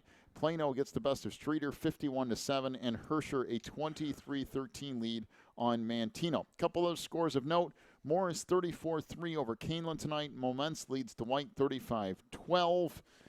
The St. Rita score now 27-0 over Bishop Mack, so it looks like Bishop Mack will be knocked out of the playoffs here tonight. And Providence trailing Fenwick 35-28. Looks like Joliet Central streak is well intact. Oswego 63-14 over Joliet Central. Final scoring totals here tonight, stat-wise, for Reed Custer rushing the football. Parker Dransfeld, 1 carry for 2 yards. Josh Loomis ran the ball 11 times for 14 yards? 14 yards, okay. Yeah. Vinny Versalati, 2 carries for 42 yards tonight. Jackson Hendershot ran the ball 13 times for 34 yards. Zach Hall, 1 carry for 2 yards. Russell Page, 1 carry for -8. Austin Sunday, 2 carries for 6 yards. 31 rushes, 92 yards for Reed Custer tonight. Through the air, Josh Loomis was 5 of 12 for 143 yards and a touchdown. Parker Dransfeld, 1 reception for 20 yards. Russell Page, 4 receptions for 123 yards and a touchdown. Reed Custer turned the ball over a couple of times tonight and also had a couple more fumbles outside of that. 92 yards on the ground, 143 in the air, 235 of total yards for Reed Custer's offense tonight. For Wilmington rushing the football, Connor Dempsey, 3 carries for 11 yards. Jeff Chudman, 3 yards on 3 carries. John Golson, 1 carry for 3 yards. Matt Alexander ran the ball once for -4. Dustin Kelly, 17 carries, 107 yards tonight. Nick Preno, 1 carry for 13 yards. Matteo Lombardi, 2 carries for 4 yards. Owen Weaver, 12 rushes, 154 yards, and 4 touchdowns tonight. William Van Dyne ran the ball once, actually a couple of times for about a 2-yard total. And I think Weaver actually ended up with 157 yards on 13 carries and 4 touchdowns. Jeff Chudman 0 for 2 through the air. Wilmington 283 yards on the ground, and that was their entire yardage tonight. They did have a couple of turnovers. The Cats putting the ball on the ground 3 or 4 times tonight, most of them in the first half, and they had a couple of turnovers as well. There's a lot of fumbling going on both sides of the field. But Wilmington manages to get that 33-7 win. Joined now in the postgame show by head coach of the Wildcats, Mr. Jeff Rainson. Coach, as just mentioned, a few fumbles here tonight and a couple of turnovers here and there, but boy, the offense seemed like it was on track right away. Just hanging on to the football seemed to be the issue. Yeah, you know what? We just couldn't quite get in that full flow. I mean, and defensively we give up the big play. We can't do that.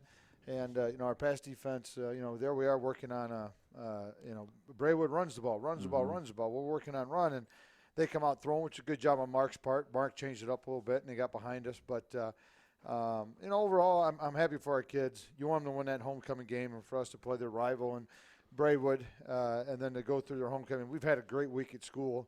The parade was good today and everything, and then they top it off with a nice win, and hopefully everything's good with the dance tomorrow. But I'm very happy with the game, but at times it seemed like we slowed down. But because of the fumbles, maybe a penalty, we give up a play on defense, and so we like to tighten that up some. But again, you're talking from game 1 to game 9. Sometimes it seemed like Seneca, we couldn't do no wrong. And then last week with Lyle, we have a good game, 4-quarter game, and we come back. Tonight we played better than Lyle, and at times we didn't. We gave up some big plays, and so it does take care of our conference season. I think that's 45, 44 in a row, and our kids, that was a goal for our kids at the beginning, is to maintain that streak. And now we got non-conference play with a sandwich team that is passing the ball, doing a little bit of everything, and then with our other rivals in Coal City. So we're going to talk about tomorrow morning, make our adjustments film-wise.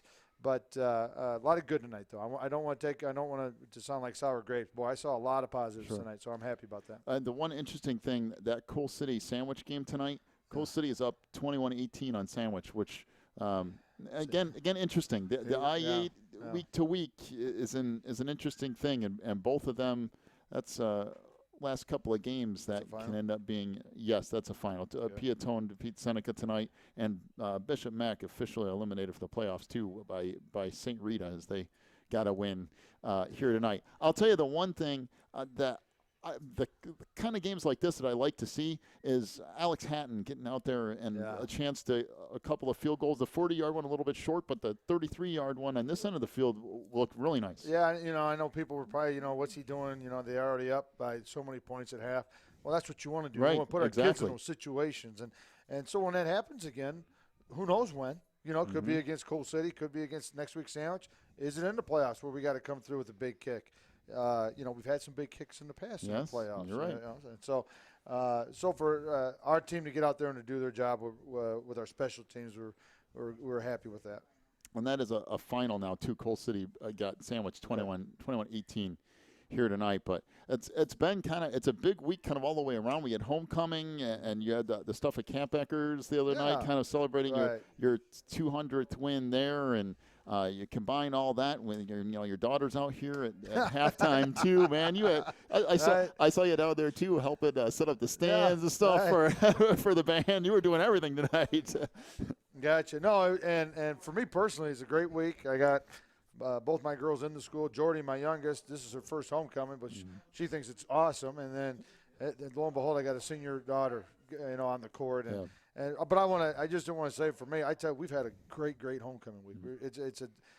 It's toward our staff and toward our kids. They've really had a great week, and I know tomorrow night we're going to have a good dance and all. But today you really like to take a breath. Maybe sit down before the game. That didn't happen today. You are moving so much. You're going through the parade. Then you got to get your kids, organized after the parade. Hey, you make sure you're here.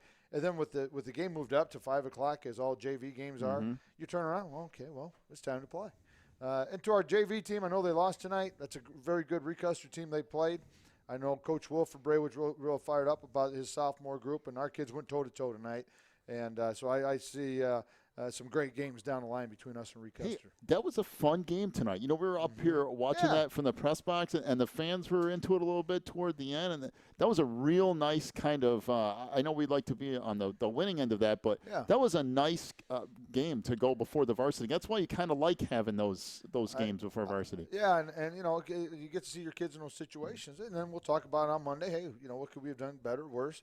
But you can't see your kids enough in pressure situations, and we saw that with their JV team. So the next time they're in that, okay, well, what can we do different? What can we learn? Maybe it's next year when we're on the varsity. We'll talk about all that stuff. So you're never, we all know this. You never stop teaching, and we're going to be able to teach off of that too. And but what a great game. I'm not happy that our JVs lost their homecoming game, but boy, they got a lot to be proud of too, coming off that too. All right, good win tonight, Coach. We'll be back with you again next week at Sandwich, and hopefully we can kind of keep this momentum rolling along here through the end of the year. Sure is, boy. Week 8, and we're going, so thanks a lot. Appreciate all right, it. Thanks, Coach. Coach Jeff Rein's joining us here on the postgame show, brought to you by Warren's Collision Center, where they care beyond the repair, right across the street from McDonald's there in Braidwood. As the Cats go to 7-0, more importantly, as Coach Rein just mentioned, I believe the 44th conference win in a row for the Wildcats, and again they win conference. They win the small school division of the I-8, and a couple of winnable games on the schedule here for weeks 8 and 9, but also a couple of games that you don't want to walk into and just think that people are going to roll over and get a couple of victories there. You don't make those kind of mistakes in the I-8. If you do, you're going to be in trouble. And he's got the 44 wins in a row conference. He's got a little ways to go to catch the other one. And Maine South had 77 going into tonight and lost to New Trier. So congratulations to them. Boy, that's years and years and years of winning in the conference. 33-7 tonight. Wilmington gets the win. They go to 7-0. Custer drops to 3-4. We'll be with you next week from Sandwich. 6:45 broadcast time as the Cats take on the Indians next week. Hope you enjoyed the broadcast tonight. Go catch the end of that Cubs game. See what kind of debacle they get into this year. We'll see you next week. Thanks for listening tonight. You've been listening to Wilmington Wildcats football right here on the Christian Internet Sports Network.